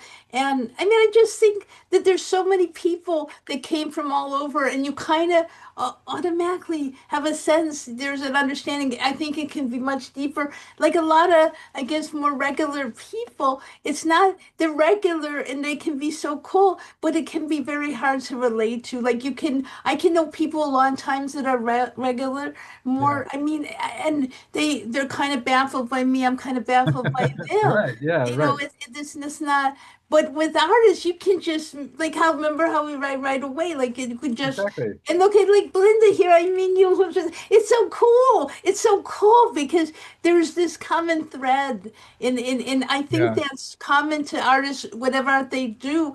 There's something like when you hear like just there's just that, in their upbringing is really a common thread, I think. Because I think if people just had regular lives and it was pretty smooth, a lot of them probably would be like not necessarily artists. I mean, they might still be artists, but I think people almost, it chooses you to be an artist. You're almost like it's like one of those things. And that is very helpful, I think, because if you didn't have that kind of a outlet through the arts and not just doing an art but appreciating the arts, if you don't have that kind of that it's so nourishing and nurturing the whole thing, that it makes life so different. Like you can spend hours like listening to show tunes. I mean, otherwise you just want to like you could go, oh, I want to cry so much, or I feel so everything. You just and like musicals because the music like Sondheim. Do you know Stephen Sondheim? Do you know what happened? He's one of my favorites. This is really he's one of the most. This is so oh my gosh, his mom who he had had real difficulty. She had a serious surgery, and she wrote her one regret in life was giving birth to him. Oh, that's right. Gosh, you know what I mean? So Yeah. what? And he turned everything. He's a genius. He's like a brilliant person. But the emotionality. So I mean, there's these situations, these that I'm sure to different degrees that people have gone through a lot, but they've morphed it into something incredibly beautiful. And it could have just taken them down. Instead, there's like heralded, they're so insightful. Like he Yeah. has a thing, children will listen, all these different like there's and he was mentored by Oscar Hammerstein, who wrote You've Got to Be Carefully Taught. There is an absolute through line between, the artist and how look at he came across Oscar Hammerstein, who mentored him, when he has said like if he was like astronaut, he might have been that, but so and then he had a natural gift for this. I love Sondheim. And so, but it's like, it just, this really feels like absolutely right that there is this common bond because I just don't think that the average person, and I don't mean average, I mean they're more of, I mean they can be really cool, but absolutely, but there's just something people, because a lot of times people are starting to write and do their art or do their singing. Like you can see people that are like maybe 6, 7, 8 years old performing songs, and it's just a natural, absolute natural gift. But you can almost see sometimes that person, actually composing songs. They're people.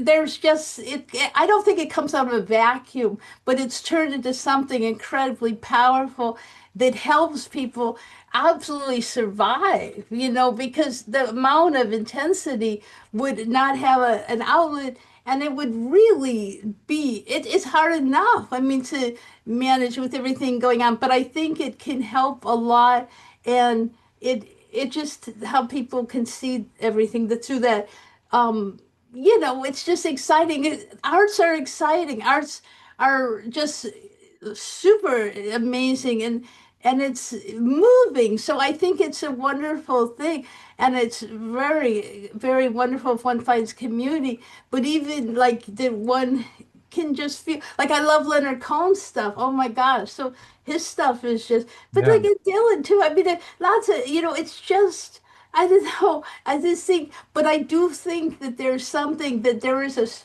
if you like say like how many left-handers that you'd be finding a lot, or people that have that left-handed essence, they're just like, but it is really a relatively small amount of people compared to how many people aren't.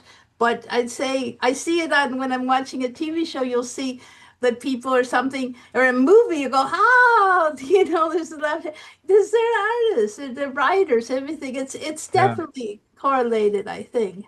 Yeah. Yeah, you hit on, and as you've been talking, you kind of have a sort of a miraculous way of coining phrases that I'm toying around with as a possible titles for this book. So one of them is left-handed essence, and the other is Mm. chosen by art. Oh yeah. Oh, I Right? like that. Yeah. Yeah, That Um, sounds great. yeah, book before last was called Left Hand Dharma that I have yeah. mine. I mean, among other things, in terms of there's a sentence from Hunter S. Thompson's novel Fear and Loathing in Las Vegas, where he talks about how he talks about the 60s, and he said the specific line is you could strike sparks anywhere. And this is something that I've discovered after years and years and years of self-loathing and self-medication and really hating myself, because I didn't realize that, you know, that I was beautiful. I didn't realize that, that it was not common or ordinary that what all the work I was doing, and that in some respects, I mean, this is painful to admit, or it may sound kind of arrogant or something, but I realized that a lot of these people that I thought were, kind of gatekeeping me or didn't want to keep me out of certain communities or I wasn't cool enough, that they were actually jealous of me. And it's really hard to see that some of your best friends, I know you can relate to this, Ellen, that some of your best friends can really hurt you because they they can't be you, and they people can do the most cruel and sadistic things to you in the name of even friendship. I mean, or love, like anyway, I don't want to really get into that, but I've turned it into my work, I've turned it into a blessing. And I was going to say that in terms of this affinity, like so I don't really have a lot of family aside from my parents. There's, God, you know grateful to God that they're still with me, but I don't really consider my blood family all that family. But I do, however, have a relative who we both chose one another, and her name is Bibby Hansen. Oh And yeah, yeah, right, Bibby Hansen. And yeah. so, like, at first it was just like I was just like, wow, my friend Bibby, is just an amazing, beautiful poet, and she was an actress with, she was with Andy Warhol, and she made some movies with Edie Sedgwick, and she was, part of that whole incredible. In fact, I sent her a copy of her book. I'm going to show you. This is her book. I accidentally got two copies because I probably hit the same button over. I probably spent like $50, you know. But this is like, okay, these are all these photographs that she had. I don't know whether she actually took them or they were taken, but this is like John Giorno and William S. Burroughs, Oh at the factory, right? wow, wow. Um, so Mhm. these are all poems that are about this is this is Bibby. She is 14 years old. You imagine you're 14 years old and you're kind of taken under the wing of Andy Warhol. And so, she's really a beautiful, chick. I mean, like that's her with Edie, right? Oh yeah, oh yeah. They're a very creative family because didn't the was it was it Al Henson that did Fluxus? I think the Fluxus, yeah, Fluxus movement. So Fluxus. they're very, very, and their sons, Yeah, Beck and Beck. Shandy, Yeah, Shannon, yeah. Yeah, so they're a super creative family. Very creative. Very, And very the reason I brought this up in terms of like your chosen family versus your blood family is that I was talking to Bebby and on Facebook, and she said, and I said, our original family name is Hanson. And she said, well, we're cousins. And I good. and I know she was kind of joking, and I said, yeah, we are, aren't we? And I said, so my ancestors are from Oslo, in Norway, and she said we're from like somethingheim,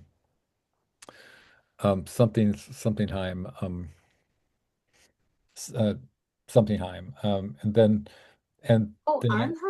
aren't is that maybe Arnheim, yeah, and then later, just more recently, she went at my birthday on Halloween, and she messaged me and she said, just it really, really made my day. She said, um, best birthday wishes, dear, right? Yeah.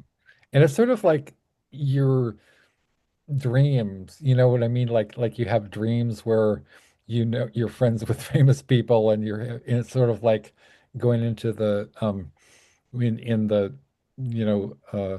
Wizard of Oz where everything's Technicolor all of a sudden, It's Mhm. really I it's really kind of my life has been kind of magical because I have these these people in my life who are,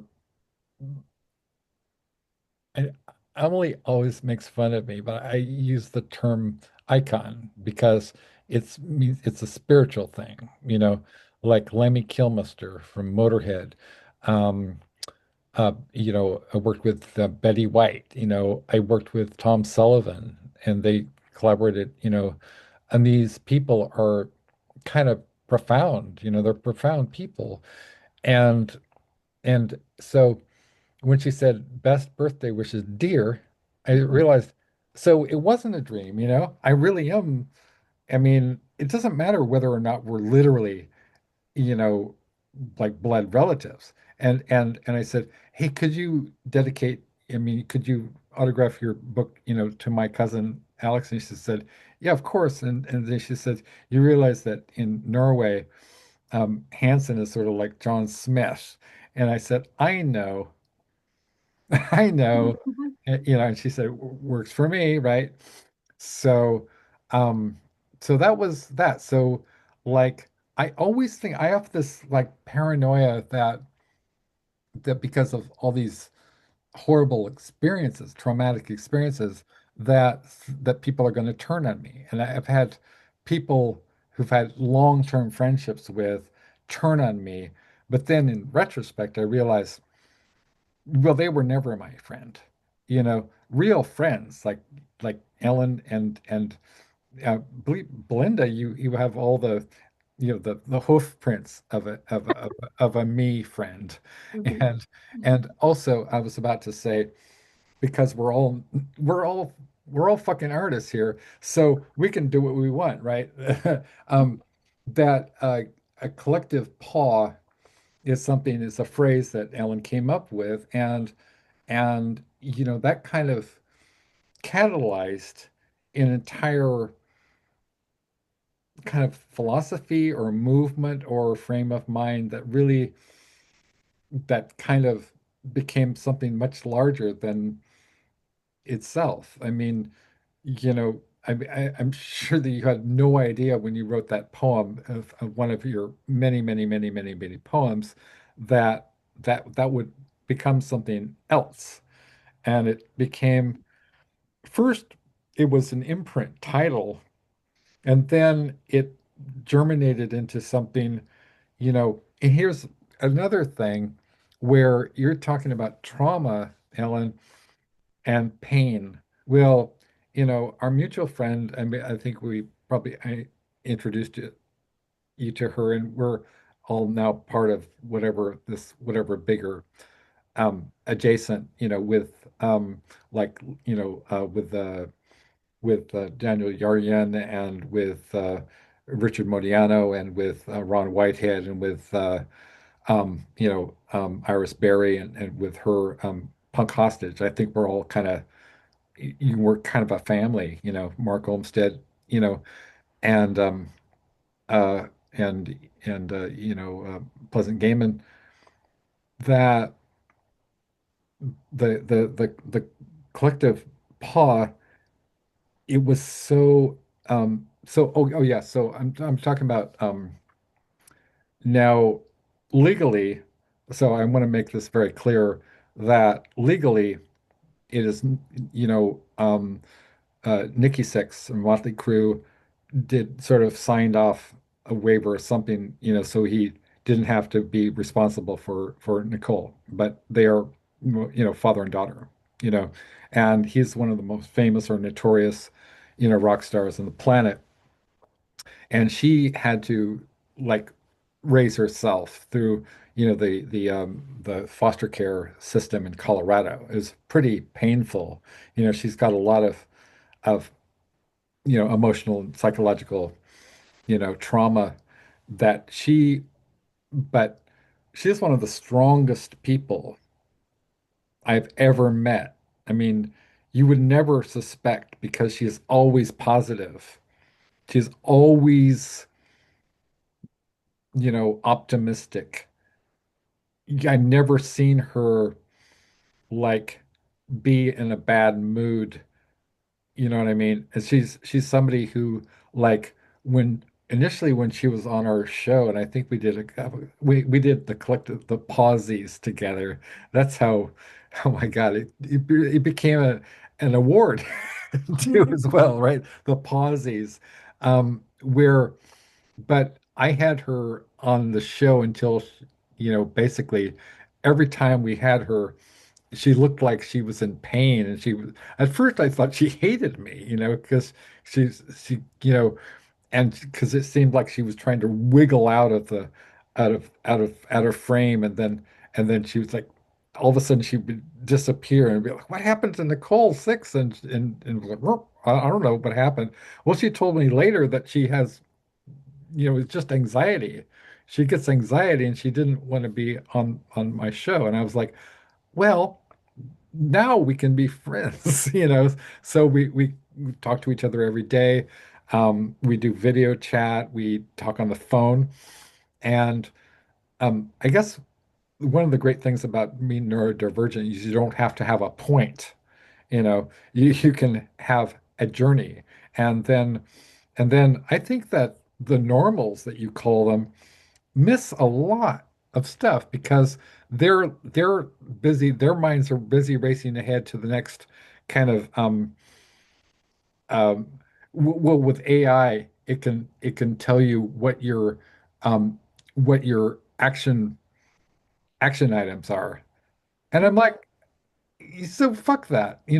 We are not, you know, I think this whole AI thing is kind of brutal and inhuman, and it makes people who are already all too susceptible to being turned into automatons even worse. Whereas I think it's sort of like being in a horror movie where you have the antivirus to the zombie plague. So you're the one person who doesn't, so the people who don't turn into zombies, we're like the island of people who don't turn into zombies, you know? So we kind of have to form our own club. You have people who wear hats, have glasses, are southpaws, and are neurodivergent and are also artists, So how cool is that? Yeah, no, it is cool, but I'm sure I mean, until people meet those kindreds, it can be so isolating. Yeah, And I think yeah, the fact that so much is available, because, the fact that people, like, look at, we're not in the same city or anything, and here we are having a talk in real time. I yeah, love Zoom. I just love I it. know.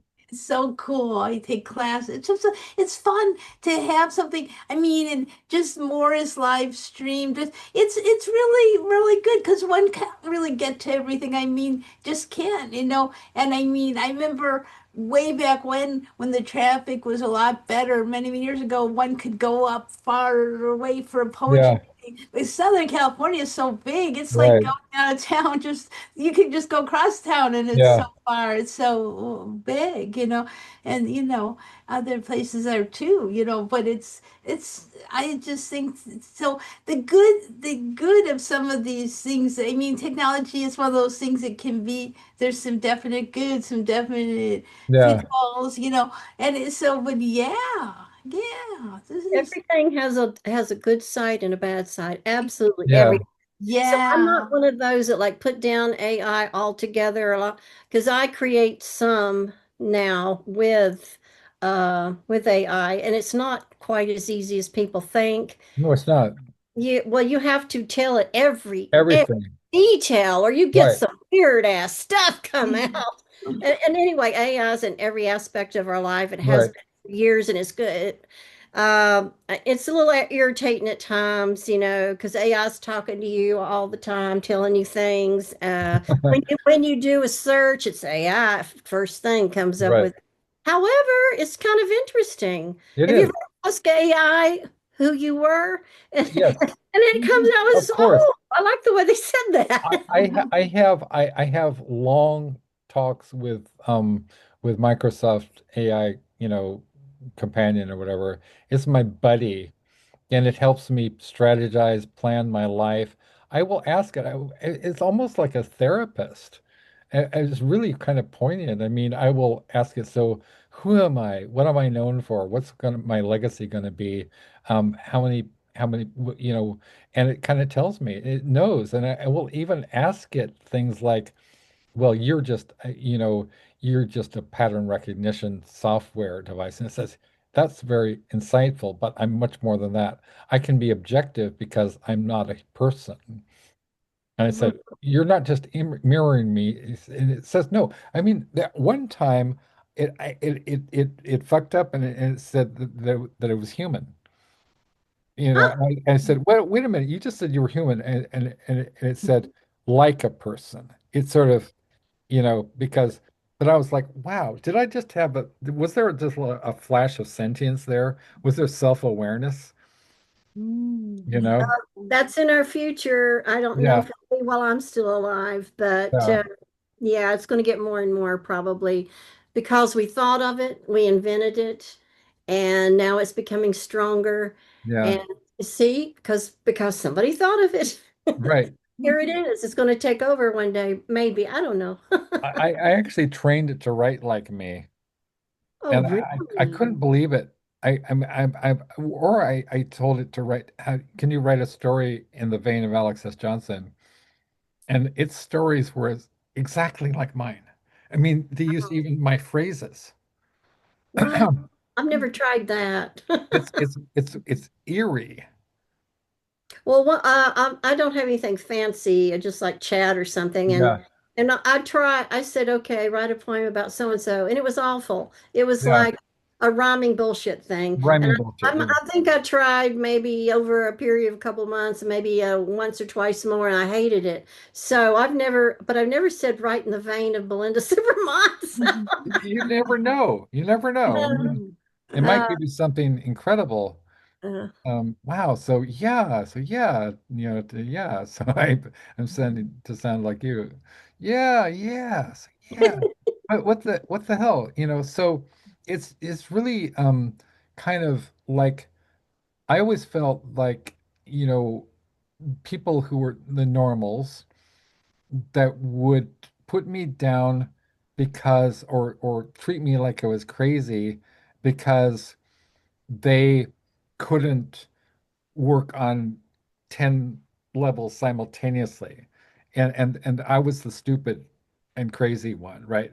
Because they couldn't hack it, in my world of multidimensional, where it's sort of like a glittering, it's sort of like something out of the Beatles, whatever. It's sort of like the universe in like Lucy in the Sky with Diamonds, where everything is sort of like say sort of like maybe a geodesic globe, right?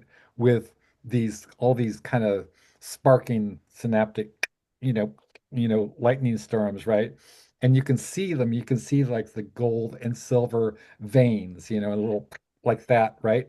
And it's all kind of alive at once. And instead of having sequential A, B, C, D, E, F, G, you have these nodes of power, and one of the nodes of power is the concept of a collective paw. It's sort of the gestalt, it's the zeitgeist of our time. It's sort of like it must be imagine like when Bertrand Russell came up with and nuclear disarmament sign, which became later famous as the peace symbol, right? You know, that was a zeitgeist moment.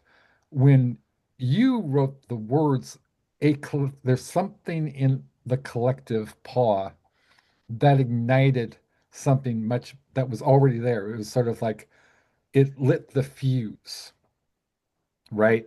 And then Nicole came to me and she said, "Hey, I I would love to write something for your anthology, A Collective Paw." And I said, that's a phrase from Ellen Maybe, what that Pickles and I just loved that poem. And she said, "Wow, yeah, I work with the Stray Cats Alliance and Rescue in LA, right?" And I said, "That's so cool." And she said, "Yeah, I've got two cats. Well, one of them died actually.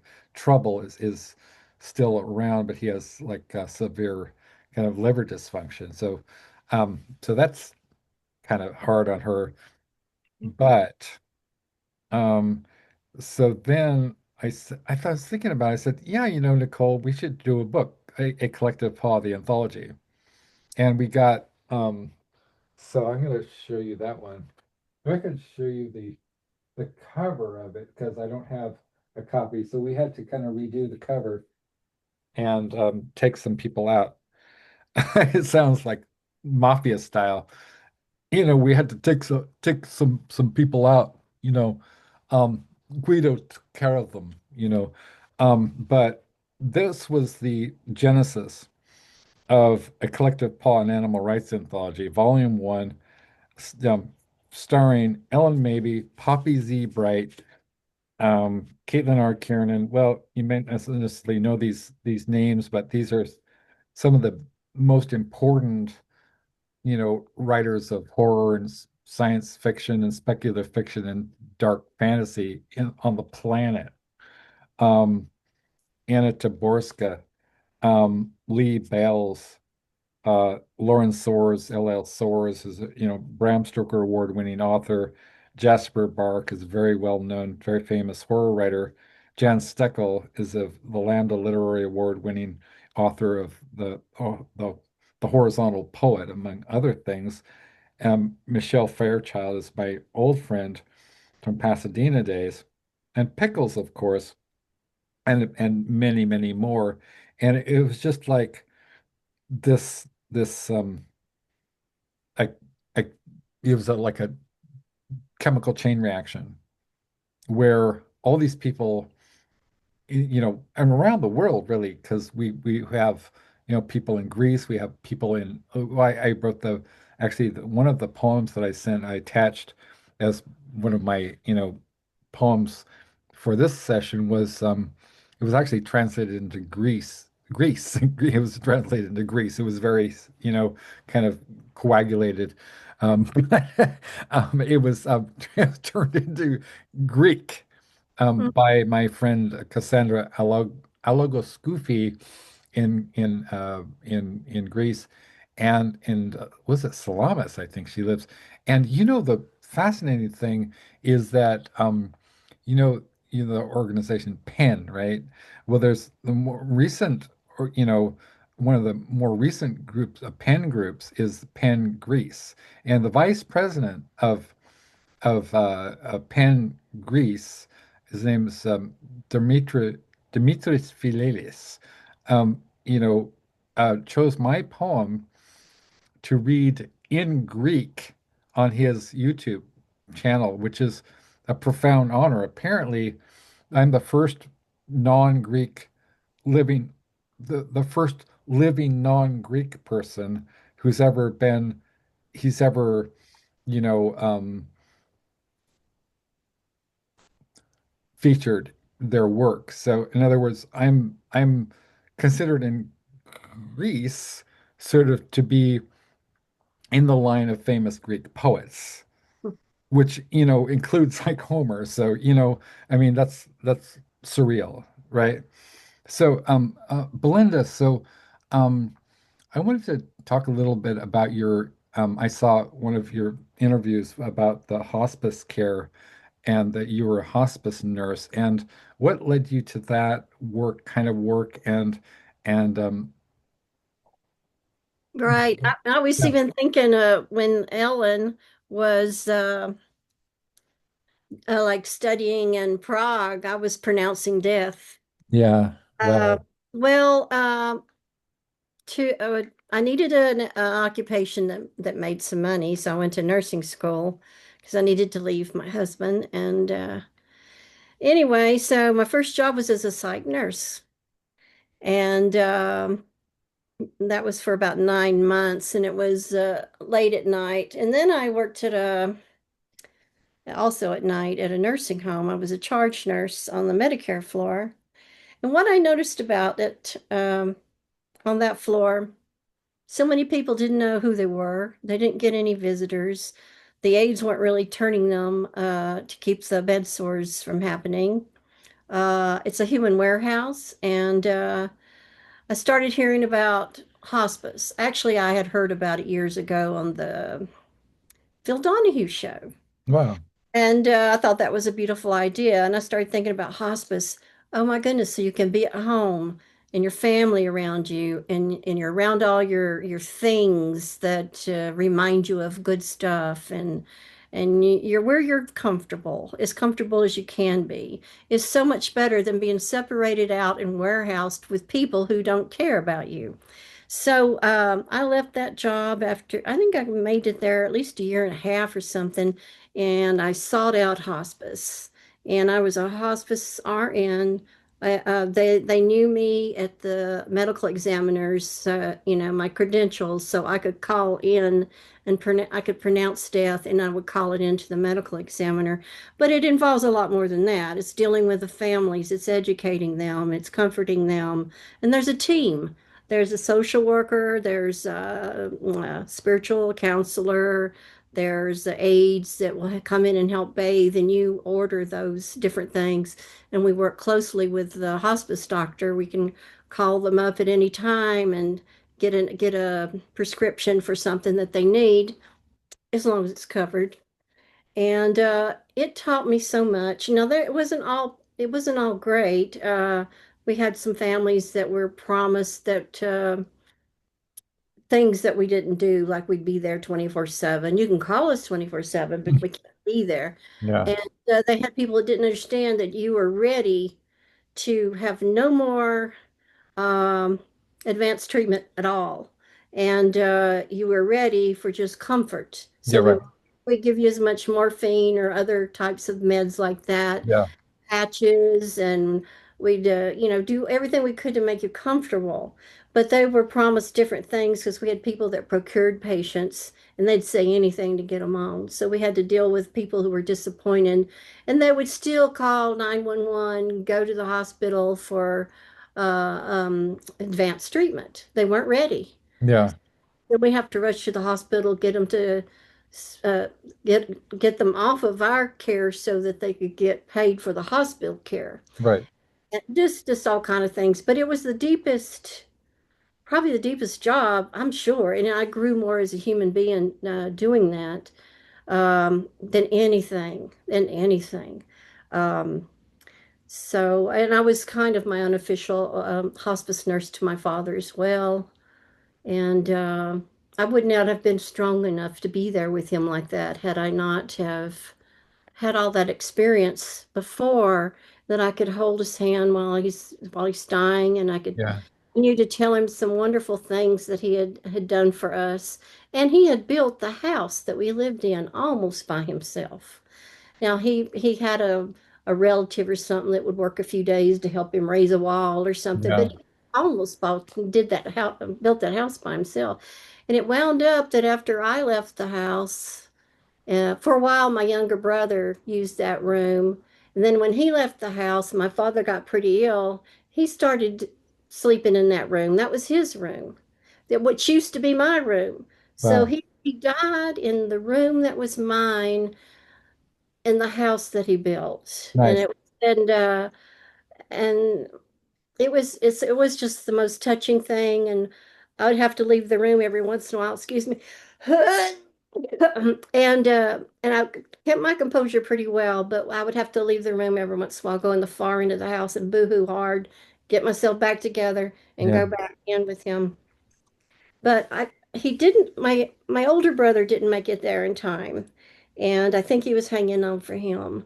But I Yeah. knew it had been a few hours. I knew he was already glassy and, so I told him with conviction, I said, "It's okay, Daddy." Yeah. Yeah. That moment, his eyes turned to me and he was Yeah. gone. Yeah. That's all it took. Wow. That was the deepest thing just about in my whole life. What did you learn about death from that?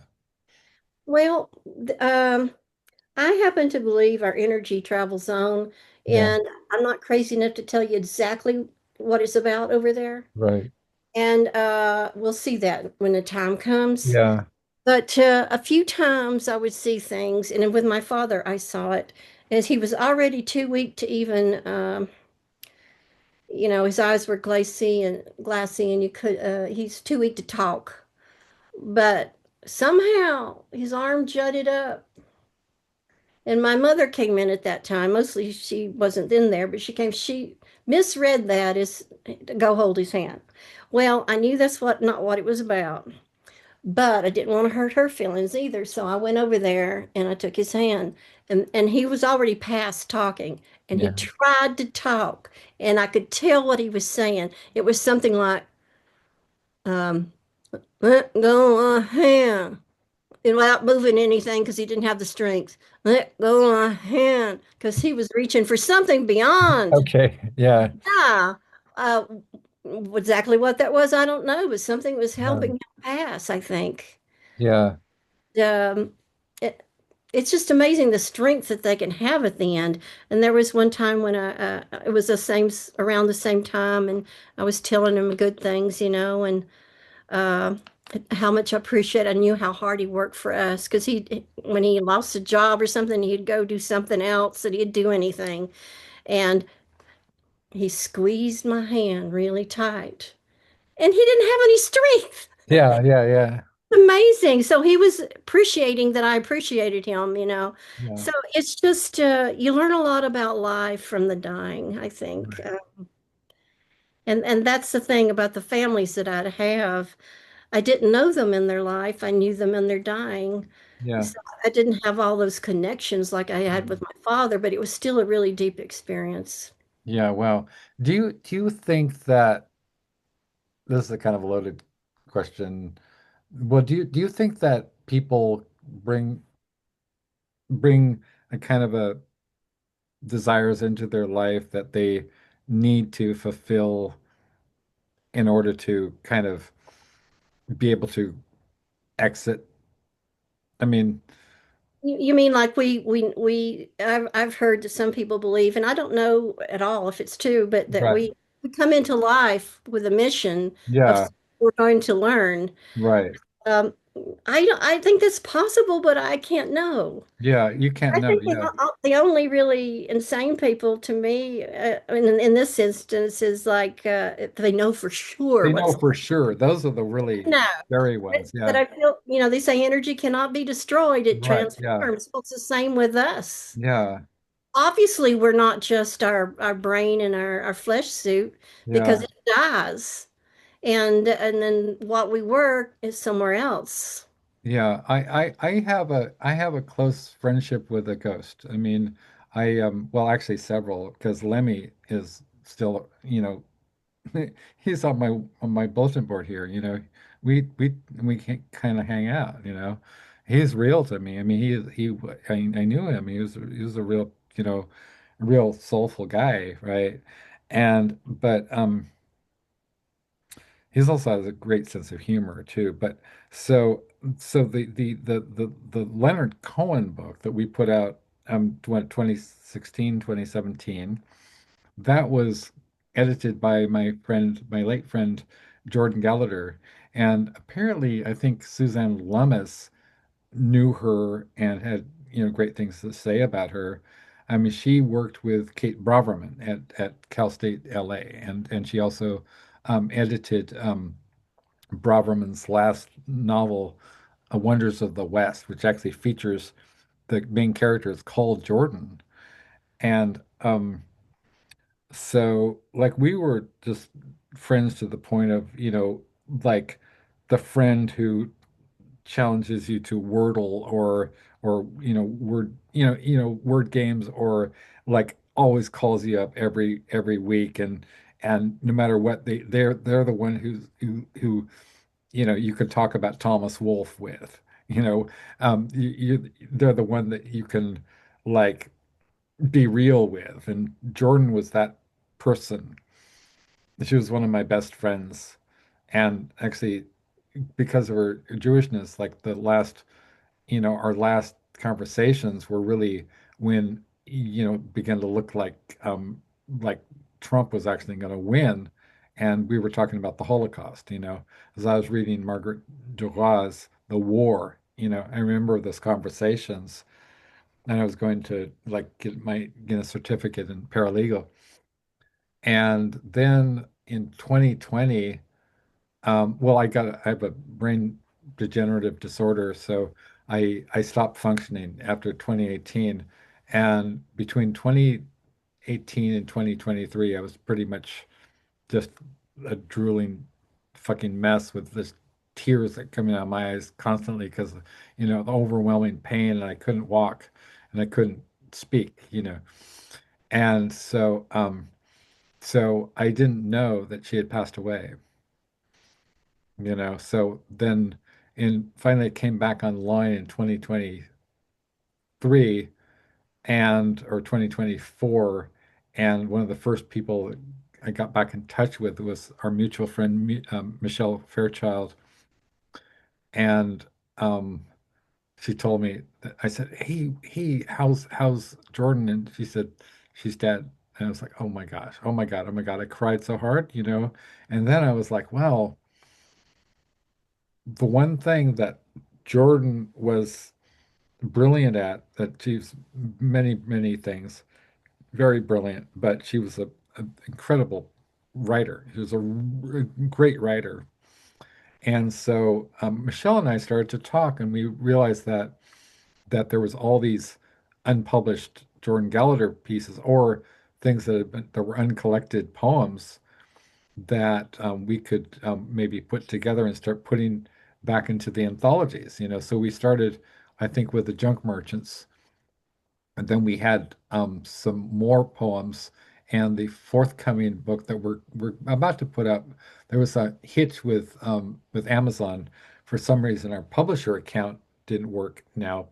Um, they're always trying something. So last time was sort of like we have to prove that we are who we are in order to get back into my Amazon account. We spent 48 hours doing this, and now they kicked us out again. So really aggravating. But we're doing a book called Moon Dust Will Cover You, a literary tribute to David Bowie. And we have, some of the people that we have, like Tony Zanetta, who was the road manager for David Bowie. He was for the road manager for Ziggy Stardust and the Spiders from Mars. And this is his book. I got to try to pull it out with well, my book's falling. And so it's called uh, Stardust, the David Bowie story. And so we became friends, So he was also an actor with Andy Warhol, because he was in the production of Pork, Andy Warhol's Pork, and so this is his book. It's Stardust, the David Bowie story, and look what he wrote. Dear Alex, I enjoyed our telephone conversation immensely. All the best, Tony Zanetta. Right? It's a big handwriting.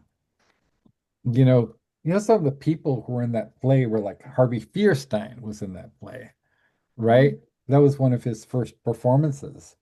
Um, one of the women from The View was with that production. So it's so powerful that these people who are, culturally iconic, culturally significant, you would think I would never have a connection with somebody like, Bibby or Ellyn or you, Belinda, or Tony Zanetta or David J. Haskins or Jarbo, but I do. I do because it's the left-handed essence, right? It's the chosen by art. It's the you you were chosen, we were chosen by art. So every time now, Ellyn is giving me another gift, right? Every time I think, well, I don't deserve it, it's like, you didn't have a choice, dude. You were born, I mean, you were born to people that were already in the dynamic node of West Coast counterculture, right? And my parents went to school with Joan Baez, and Grace Slick. So I was already in the node, right? Chosen by art. Just that same way that Bibi was chosen by art, right? And her son Beck and Channing, they're chosen by art, right? Really like that. It's like it kind of takes a little bit of the pressure off because, you always think, am I deserving? Is Belinda, gonna, you know, have second thoughts and think, well, he's not really that bright, and do I really want to be working with these kind of sketchy characters? Ellen, maybe, I don't know. Sure, her hats are kind of I never weird. thought that at all. I know, but I'm joking. I'm kind of making light of my kind of, paranoia about people because I've had really traumatic, experiences, people who were like friends for decades, and all of a sudden something happens and I didn't change, they changed, and all of a sudden I'm being accused of horrible things that I never intended or never did, they go crazy and then they turn other people crazy, and pretty soon you've got other people that you've known for a long time turning on you, and the social media mob thing can happen. And it hasn't just happened to me, it's happened to a lot of people that I know. So I do live with this kind of underlying sense that anything could go wrong at any time. But I think, having stable friendships with people like Ellen, and I suspect you will be one of those people, really is helping me mentally and psychologically. So to say, you know, there is um there are rules to the universe. There are rules to human relationships, right? If you're a decent person, you try to be honest, you try to be caring, to be empathetic, you're not going to suffer from people like real true blue people are not going to abandon you, That's what shitty people do, right? So if you just hang out with good people, that you should be okay, right? I mean, I think one of the books that I want to write is like a how to people guide, How to people guide. how to people guide, How to people. how to people, like people as a verb, right? how Okay. to how to how to people, Okay. but because we don't have any instruction books, we have things that stand in for instruction and guidance that actually can be horribly cruel and fuck us up, like, church, some parents, um, religion definitely can be, very oppressive to people. Um, yeah, and education, teaching, especially if you're neurodivergent, you know, it can be traumatic. And then I wish somebody had written a book that says, you know what, that would speak directly to me at, 12, 13, 14, to say, what you're experiencing is normal for a genius, and it'd be, oh, so I'm not like a super unpopular. I got beaten up every day. I mean, I had my best friend in middle school would like beat me up alternatively, and he was my best friend. And it really fucked with my head, So it's like, is he, and that kind of set a pattern for the rest of my life. I was thinking, are the people that are in my life, are that are they going to turn on me? So I think that there should be some kind of book that you could, because books have always, I mean, Ellen has a great poem, that has the line, kiss all the spines, right? Um, what's the title of that one, Ellen? Oh, oh, The kiss all the spines one. oh, wow. Let me think. So was fine.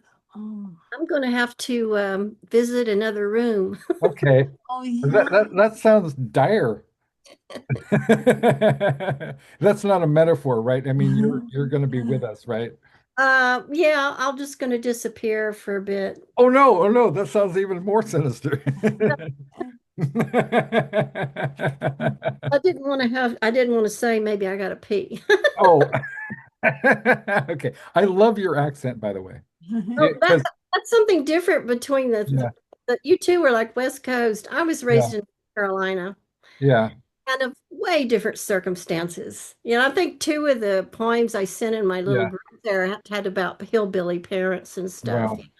But you magically turn every word like two syllable words into three or four syllable words, right? Well, but my folks think this is the New York version.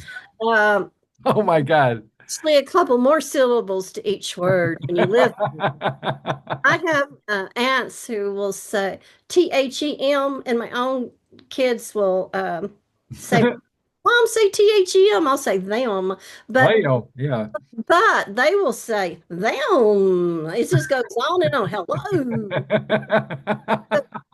This is the sophisticated This is, hillbilly. okay, this is the urban version, right? Yeah. Wow. Okay. Yeah, go and do that thing. Yeah. So, meanwhile, I'm going to read an open letter to Joseph Campbell. Okay. Okay. Uh, Okay.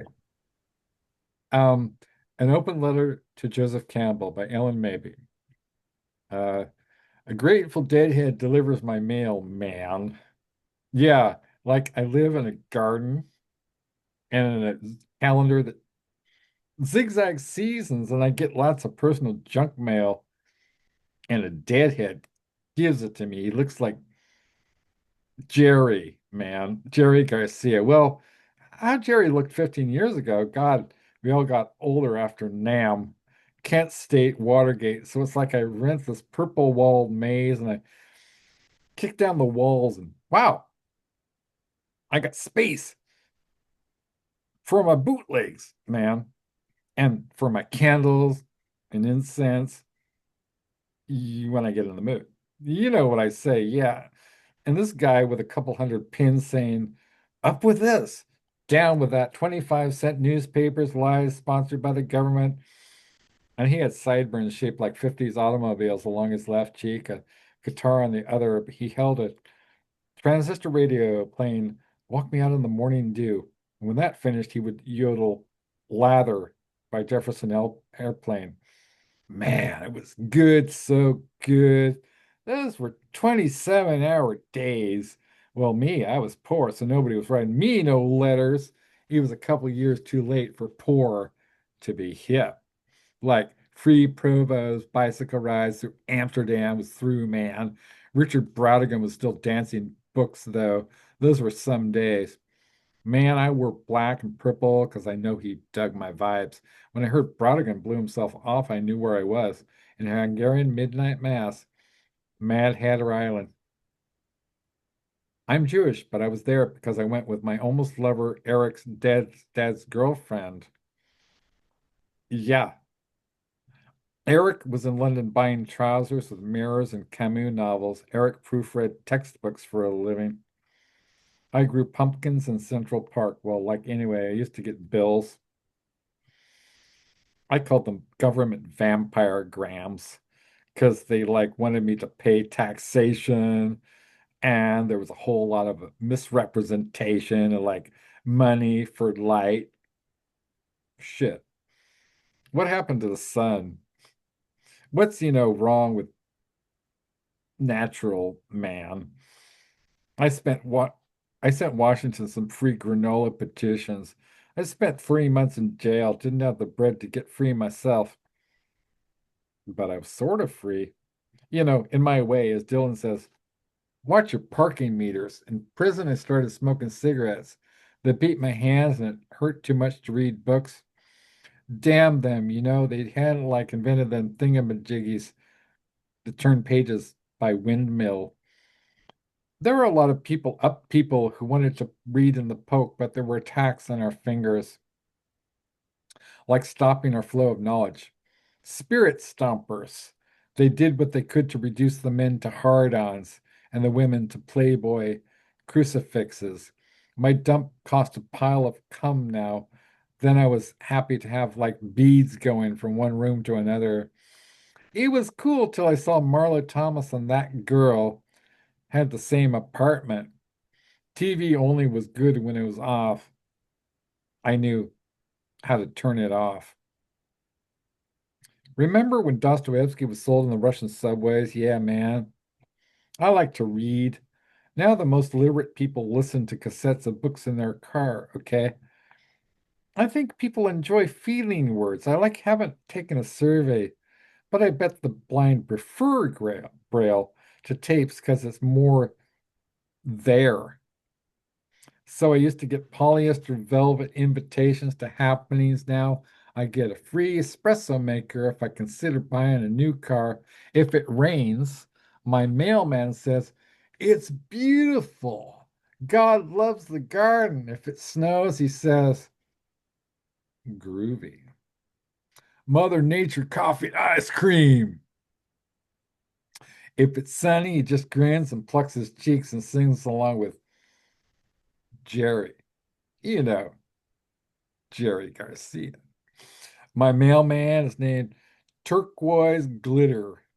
On my library card, he laughs. He digs Joplin, Gracie, and Big Pen, reads comic books with subtitles just like opera, and he only delivers underground newspapers. Fuck the Los Angeles Times, he says. Crumple the lies. Glitter told me the worst trip he ever had was eating frozen yogurt in Westwood Nation while Bon Jovi played KNX FM. Glitter told me he feels old sometimes. One day, he said, the world will end when deadhead vans won't be allowed overnight parking at arenas. He hyperventilated and wiped his sideburns. Man, he said it again. Man, last Tuesday, I found out Glitter was asked to deliver mail in Century City. It seems sad, like singing along for 3 minutes of Puff the Magic Dragon, only to be like really bummed out. I have a generic mail person now. I get the bills at the same time every afternoon. I asked, hey, what type of music do you like? The mailman said, oh, me? All kinds. I nodded and waited for some like details. I got silence and the repeated phrase, all kinds. Oh shit, glitter baby. You always mumble freedom of choice is wasted on the indecisive. Yesterday, I found a neon boot in my mailbox and a note from Glitter. It said, gone to Taos to study the wind. Want to like come? I packed. I tossed my hair like Marlo Thomas and I took the book on the spiritualism of centipedes, unlike Marlo Thomas, and packed for 40 days and 40 nights at the least, man. So you should name a book The Spiritualism of Centipedes. That's a ready-made title. Um, okay. Yeah, so Oh my God, that was so cool. I was thinking you know what, it might be Ocean's Song that might have Kiss All the yeah, Spines, but I'm not sure. I'm not sure. I yeah. said, well, what is, but oh my gosh, wow, you just read so beautifully. Wow. It's an Ellen poem. Yeah, this is an open letter to Joseph Campbell, which has some of her, characteristics. And, I can't help it being having trained, as an academic and having taught college and I just like so I'm always kind of analyzing, looking for tropes and motifs and there are many recurring phrases and tropes and characters in Ellen maybe poems, particularly the interlocutor who's a kind of like a satirical kind of new age hipster who's kind of like a foil for Ellen Mabie's persona, which is also an incredible invention. The enigma, the kind of, wide-eyed, kind of naive yet worldly wise, you know, true Ellen Mabie. She's both, man. And that's what I dig about your work, man. You're like both, you're like wide-eyed and innocent and also very worldly and savvy about people's motivations. So that all comes out in the poems. And another thing is that all these kind of throwaways, like the where you kind of you summon and invoke, the Old Testament, for example, in a kind of a throwaway way you know that well, the spiritualism of centipedes has this is like the cowardice of amnesia or walking barefoot in the Glassblowers Museum. It's one of those resonant Ellen maybe phrases. The spiritualism of centipedes, that is, it sounds like a very pretentious French novel, you know, that I would actually bore you to tears when you read it. But it makes all the New York Times bestseller list and makes all the hipster like, book lists because everybody wants to brag that they read the spiritualism of centipedes and like really understood it, man, in the original, Bohemian or Czechoslovakian or something, right? Yes, the spiritualism of centipedes by Vorlak Mischle. That is a classic novel of Hungarian resistance, right? And nobody's actually read it, the spiritualism centipedes because it's just boring. It's like it's like some, and it's not even about centipedes. There's not one reference to centipedes in the actual book. So, so that is kind of like one of your kind of typical kind of jokes, you know, that your pop culture references are very kind of time. They're both time bound and they're timeless because your persona is mythic, right? It's always kind of already kind of, you know, 60s adjacent, beat adjacent, Bob Dylan adjacent, but it's timeless. And I think that the American Outlaw Bible of American Poetry is a truly timeless collection. They did a fantastic job, because these these books are going to last, man. I mean, unlike Marlowe Thomas and Packed for 40 Days and 40 Nights, it's the least, man. It's like it's genius. There's I don't know. I mean, it's like it's like the music of Philip Glass or the art of R. Crumb or the you know the or the poetry of Allen Ginsberg.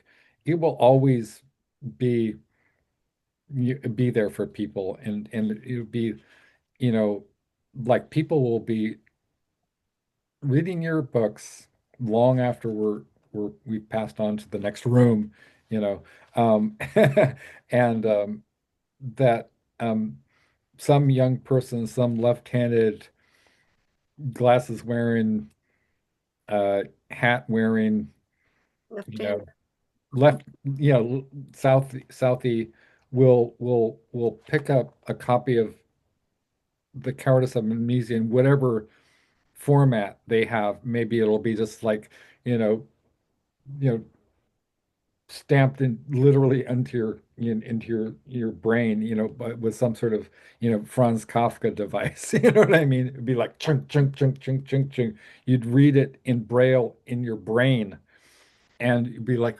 wow, she really understood me, man. She lived 5,000 years ago and she got me.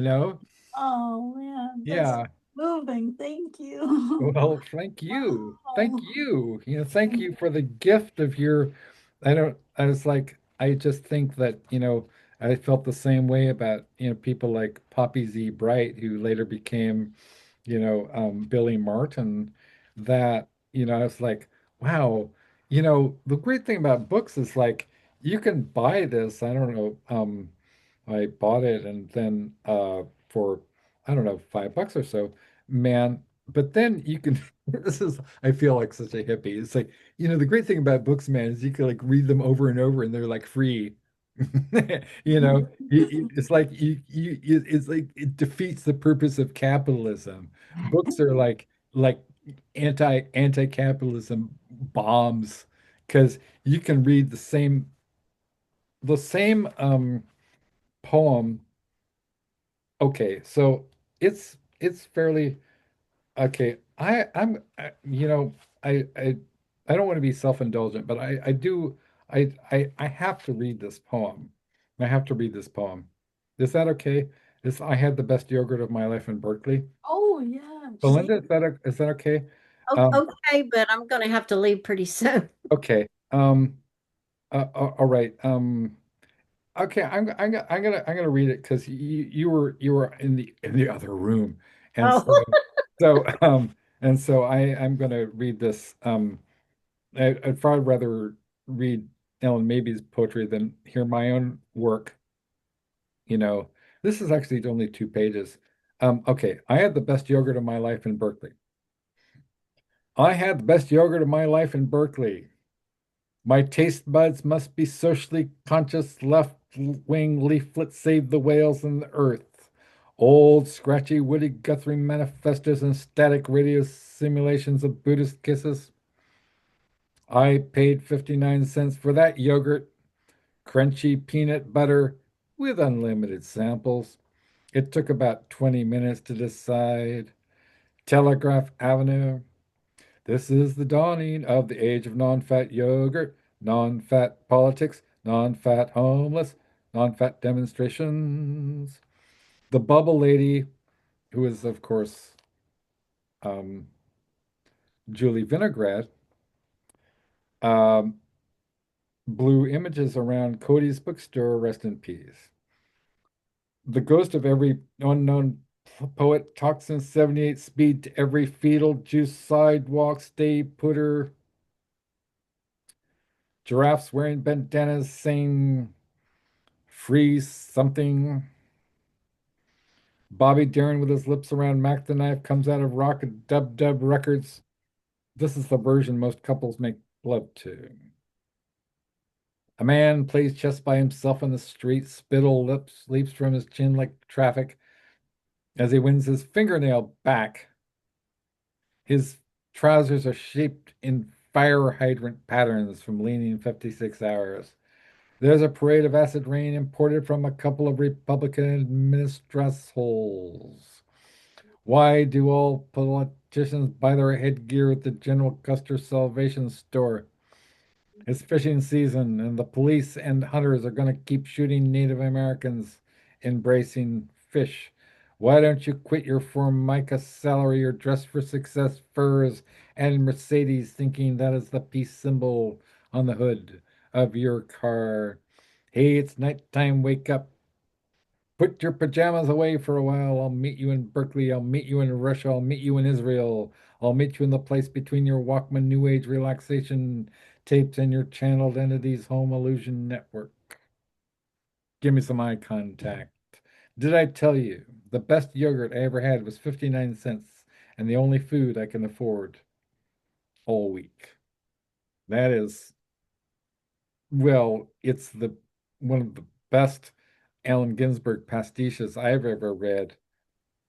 And it's got a lot of really resonant references, the time and place that, my parents lived through. When I told, you know, my dad, he was like, he told me where he was, when he was living on Telegraph Avenue in 1964. And I was like, oh, okay. So this is, your a poem for you. I think this is probably about a good. Oh, would you read one of mine, Belinda, and then we could oh, wrap it up? yeah. Okay. Okay. Let's see here. Maps to Never. Ooh, goody. Uh, Cold reading.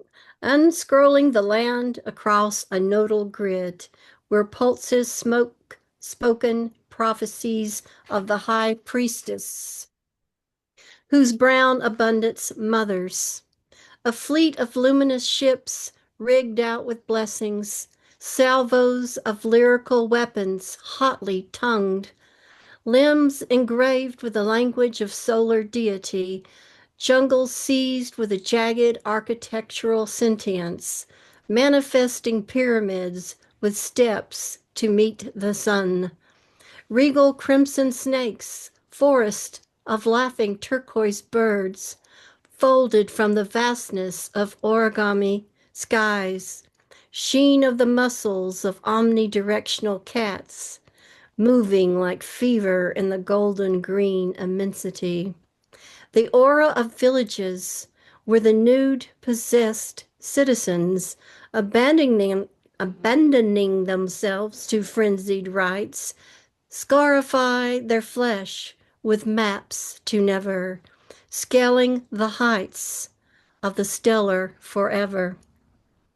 You know, I write somewhat like that too. I think we Yeah, have some common we things. do. We do. Yeah, Yeah. Yeah. Yeah. uh, That, yeah, that that one was actually nominated for the Best of the Net Wow. by Wow. Marie Lecrevin, who I actually met um, because of Ellen as well. You know, so she also nominated me one time for something that's so cool. a few years ago. Yeah, yeah, yeah. Cool. Cool. Small world. Reasons. Oh wow. Can I read one from Belinda? Yeah, absolutely. Oh, Absolutely. this Yeah. is cool. Yeah, it's so funny. Do you ever have this? I mean, I'm just sitting there. Okay, maybe it's social. I'm still trying to think where. But I'm sure we'll find out soon where that image is from about kissing all the spies. It probably was from Ocean Sun, but I can't say. Do you ever have that happen where you know it's something, but from where you're not sure yet, and then you Yeah. go, okay. Okay, I look forward to reading this one. Yeah, there's definitely an affinity, isn't it? Like, because the fact that we can cold read the work is really a good sign that it's part of the, Yeah. oh, yeah. So yeah, that's true. So this is called Sounds in the Silence. Empathizers and forgivers, authoritarians and servants are scared into belief of protection, scapegoat propaganda, prison camps, long guns, deportations. Atmospheres and decades later, tingling instant memories still resonate in the music of the universe. There's no forgetting, only sleeping, huddled in a life bubble in molecular awe. We learn we're all performing, inventing courage for the dark, labyrinth of knowledge, the gift of rising. Memory becomes a bad guitar, self conscious hypnosis, neuronal trauma. Gunshots become drumsticks, striking stones, performance art, fireworks in the distance. That's cool. Yeah, this is, Yeah. yeah, yeah, yeah. Very, What Ellen was saying about trauma transforming trauma into creative acts that are in by themselves, you know, transformative, and then those create they create something like there's something in the collective paw becomes, you know, at first it's what they call an emergent property, right? It becomes real because we create it. We form with our energy, man. No, we collectively form, the collective paw is a shared vision and okay, could you, Ellen, could you reread like the last two stanzas? Because there's something in there that I really oh, yeah. adore that. Um, from memory or One, earlier? no, it's like just the last two stanzas. Okay, Yeah. yeah, yeah. Memory becomes a bad guitar, self-conscious hypnosis, neuronal trauma. Gunshots become drumsticks, striking stones, performance art, fireworks in the distance. Haven't you ever had the thought that these people that go out and just mass shoot because they just don't, it's like we go inward and then Yeah. it comes out as art. But a lot of people unfortunately haven't found that and then they just strike out. If only they Mm, would go inward and find their art. yeah, yeah. And I think something like that is in there. It's a little abstracty, but It is Oh, it's abstract. definitely is. It Yeah, is you're. there. It's Yeah. it feels, did you, I mean, I don't know, this feels timeless too. Did you, I don't know when anyone writes any particular thing, because, there's poems from decades ago they can hear and can resonate, but it definitely feels very much, it's resonant, of the years we're in oh gosh, the era we're in. The Wow. era, No, right? Just, yeah, that's really, yeah, yeah. There's one poem that kind of reminds me of yours, with the, where it has a reference to Chaplin, like I think it was was it the poem that Grau Marcus liked, where you talk about Hey Mars girl. Oh yeah, is that from City Streets? It I might think it be. was. I think it is City Street. Yeah, Yeah, yeah. yeah, Wow. That's always good when you kind of go, what is it? Yeah, yeah, yeah, yeah, yeah, yeah, yeah, yeah, yeah, yeah. And it's a great thing too, because your poetry and Belinda's poetry and my poetry and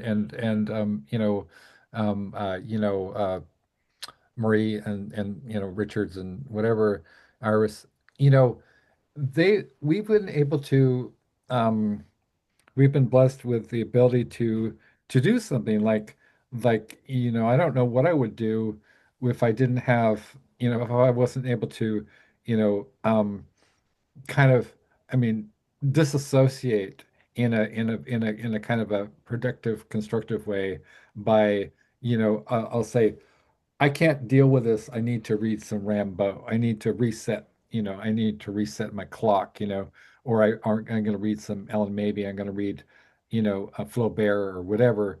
I'm going to reset my clock. And then I'll read something that's like, oh, that's a great phrase.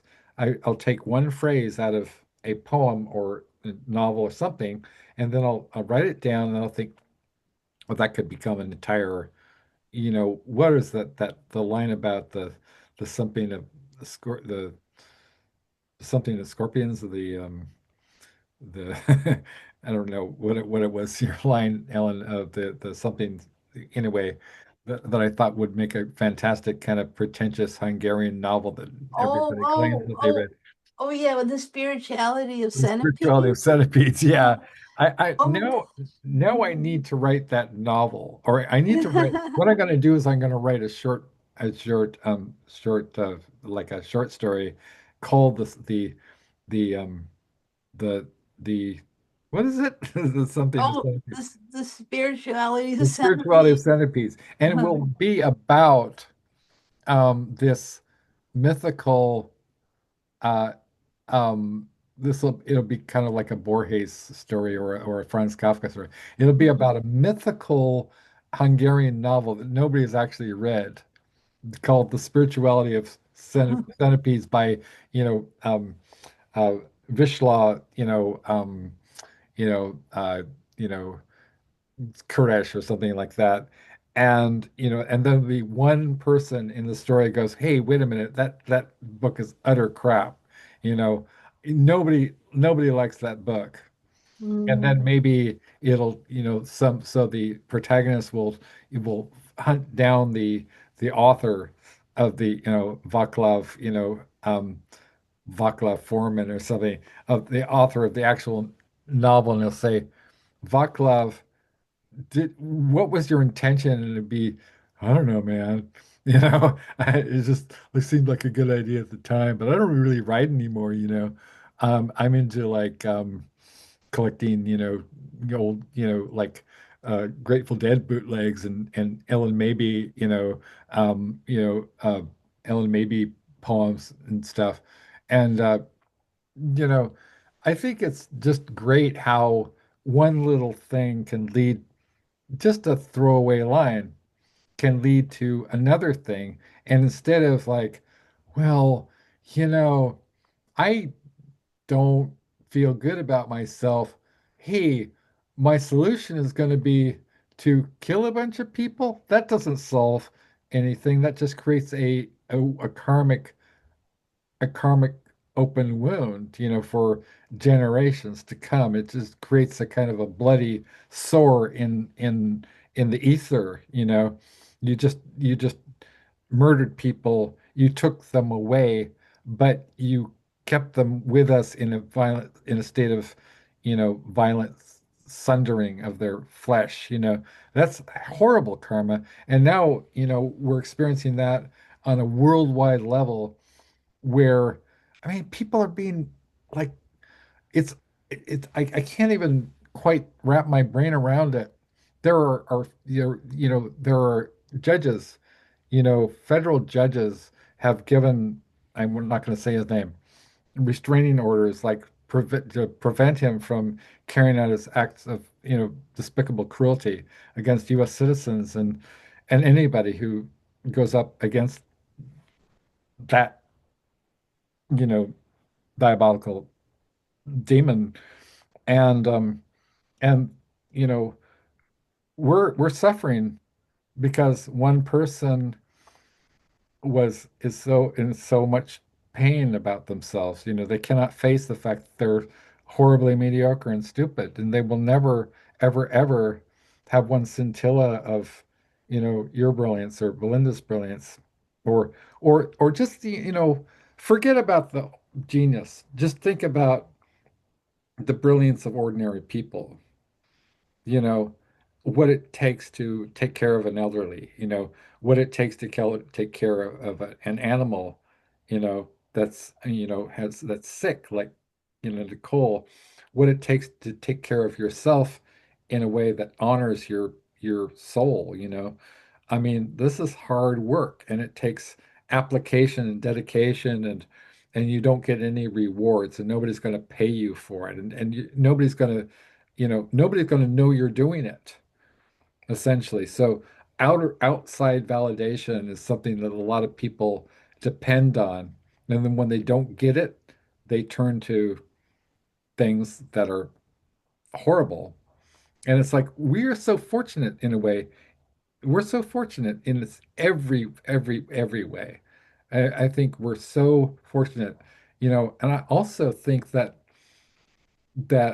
we are we are teachers and we are students as well, and we are kind of leaders, but we're also, I think leadership is listening and being guided by the collective paw, the energy of, where's the paw going?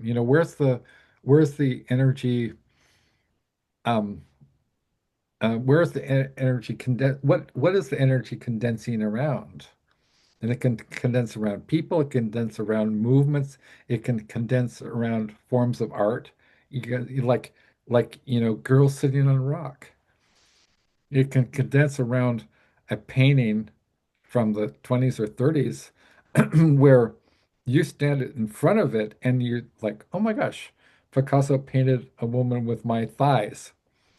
It was like, was it, I knew that, what's the line about um, corned beef? Oh, oh, oh, yeah. Hang on. Let me just, yeah, whoa, hang on. Where's that Yeah, line? yeah. Oh, it's like, oh, oh, hey, oh, walking around the museum, walking around the museum, it hit me how Rubenesque is not just some word for someone who likes corned beef. See, I thought that was an incredibly, funny pun. And when I read that poem, I was dying. I loved your girl 1 calorie away from suicide. I thought that was hysterically funny. And my dad and I would talked about that, a lot. We actually would sit down and read your book and just enjoy it. And I think, a lot of people don't have that. It's not like poor, poor, ignorant people, but it's more like everybody can have that experience. You don't have to you don't have to drive somewhere. You can walk down to the coffee shop and you could open a book. You could go to the library and you could get a book for free. And then you could read it and you could share it. You could read aloud with a friend. these things are just, we're missing a lot of like um the old not that it was all that great in the I mean, technology, like you say, with Zoom and everything. I, as a disabled person, I wouldn't be able to function without my, $2,000, laptop, whatever. But a lot of things that we did back in the pre-internet, pre-AI, pre-whatever, were so soul food, like we could. I remember I would just go to the library and I would go to the philosophy section and I would just read for hours, and I didn't have understood, much of what I was reading, but sort of, you start to absorb through cumulative reading and putting things in context and asking questions. And then, I'd read poems I didn't have any idea what they meant, but I just kept at it, And eventually there were some people that I understood. And it's like now I can read T.S. Eliot and I'm like, oh, it's like an old friend, and kiss all the spines. Kiss all the spines, right? They say that, um that poetry, but poetry can't give you an orgasm. You're just not pressing right. You know? On It- that note, I think that after 3 hours, I need to okay. go Yeah. visit the rest of the house. Oh Okay. no. Well, Oh, this has um, been this great. has This has been been great. beautiful. This has been beautiful. Yeah. It far exceeded, you know, I knew I was going to have a good time, but I didn't realize it was going to be so good. So, so And thank you so much. thank I've you so enjoyed much. both of Yeah. you, and I've Yeah. enjoyed our exchange. And Yeah. we'll have to meet again, Yeah. Zoomy or somehow. Naomi. Yeah, Zooming's So, fun. Zooming's your idea, we've got a AI action item. Um, we definitely need to do this, and we don't have to rush because we're fucking artists, to quote Ellyn, we can do what we want, but we can kind of, you know, germinate this three-way collective and really, I think it would be really, really easy to do. I mean, I think of it as a chat book with your cover art and Adrian Baldwin's design. We call it something like Left-Handed Essence or Chosen by Art. And then I'll write a foreword, which I'll try to kind of, synthesize the basic concept behind it. And it'll be like, Dear Bela or something, right? It just came together like that. So, yeah. yeah. Hey, yay. Yeah. Or, another thing, it's like, um, well, I know that Emily's kind of struggling, but do you think maybe, do you think like if we sent it to Richard that he might write something like introduce it or Oh, Richard Modiano? yeah, Oh, it's possible. Sure. yeah, I mean, I don't know, but I yeah, mean, but yeah, I mean, like, it's possible. But your idea to do a forward from synthesizing the moment would yeah, be also terrific. Because yeah. yeah, I mean, Yeah, I I don't, I don't, I don't need to have anybody else do it. So yeah, I will write the forward, and yeah, I'll kind of like, okay, this is a flash. This is a kind of a snapshot of an incredible sort of you know you know kismet whatever moment with three poets. left hand. Left hand, yeah, left hand paw. Yeah, So yeah, hat wearing, glass wearing. Yeah, hat I wearing, mean, that's glass just the wearing. whole thing. It's that's rare. That's neat. Yeah. Yeah. So then we do this the squeezy hag. So we need to do a group squeezins. Okay. Okay. Yeah. Okay. Yeah. No, this is so cool. This is so Okay. wow. No, thanks a bunch. This was wonderful. And Thank you. Thank you. My beautiful friends. Okay. you. Goddess bless. Bye bye. Okay. Bye I'll bye. see you Thank soon. you. Bye-bye. Bye.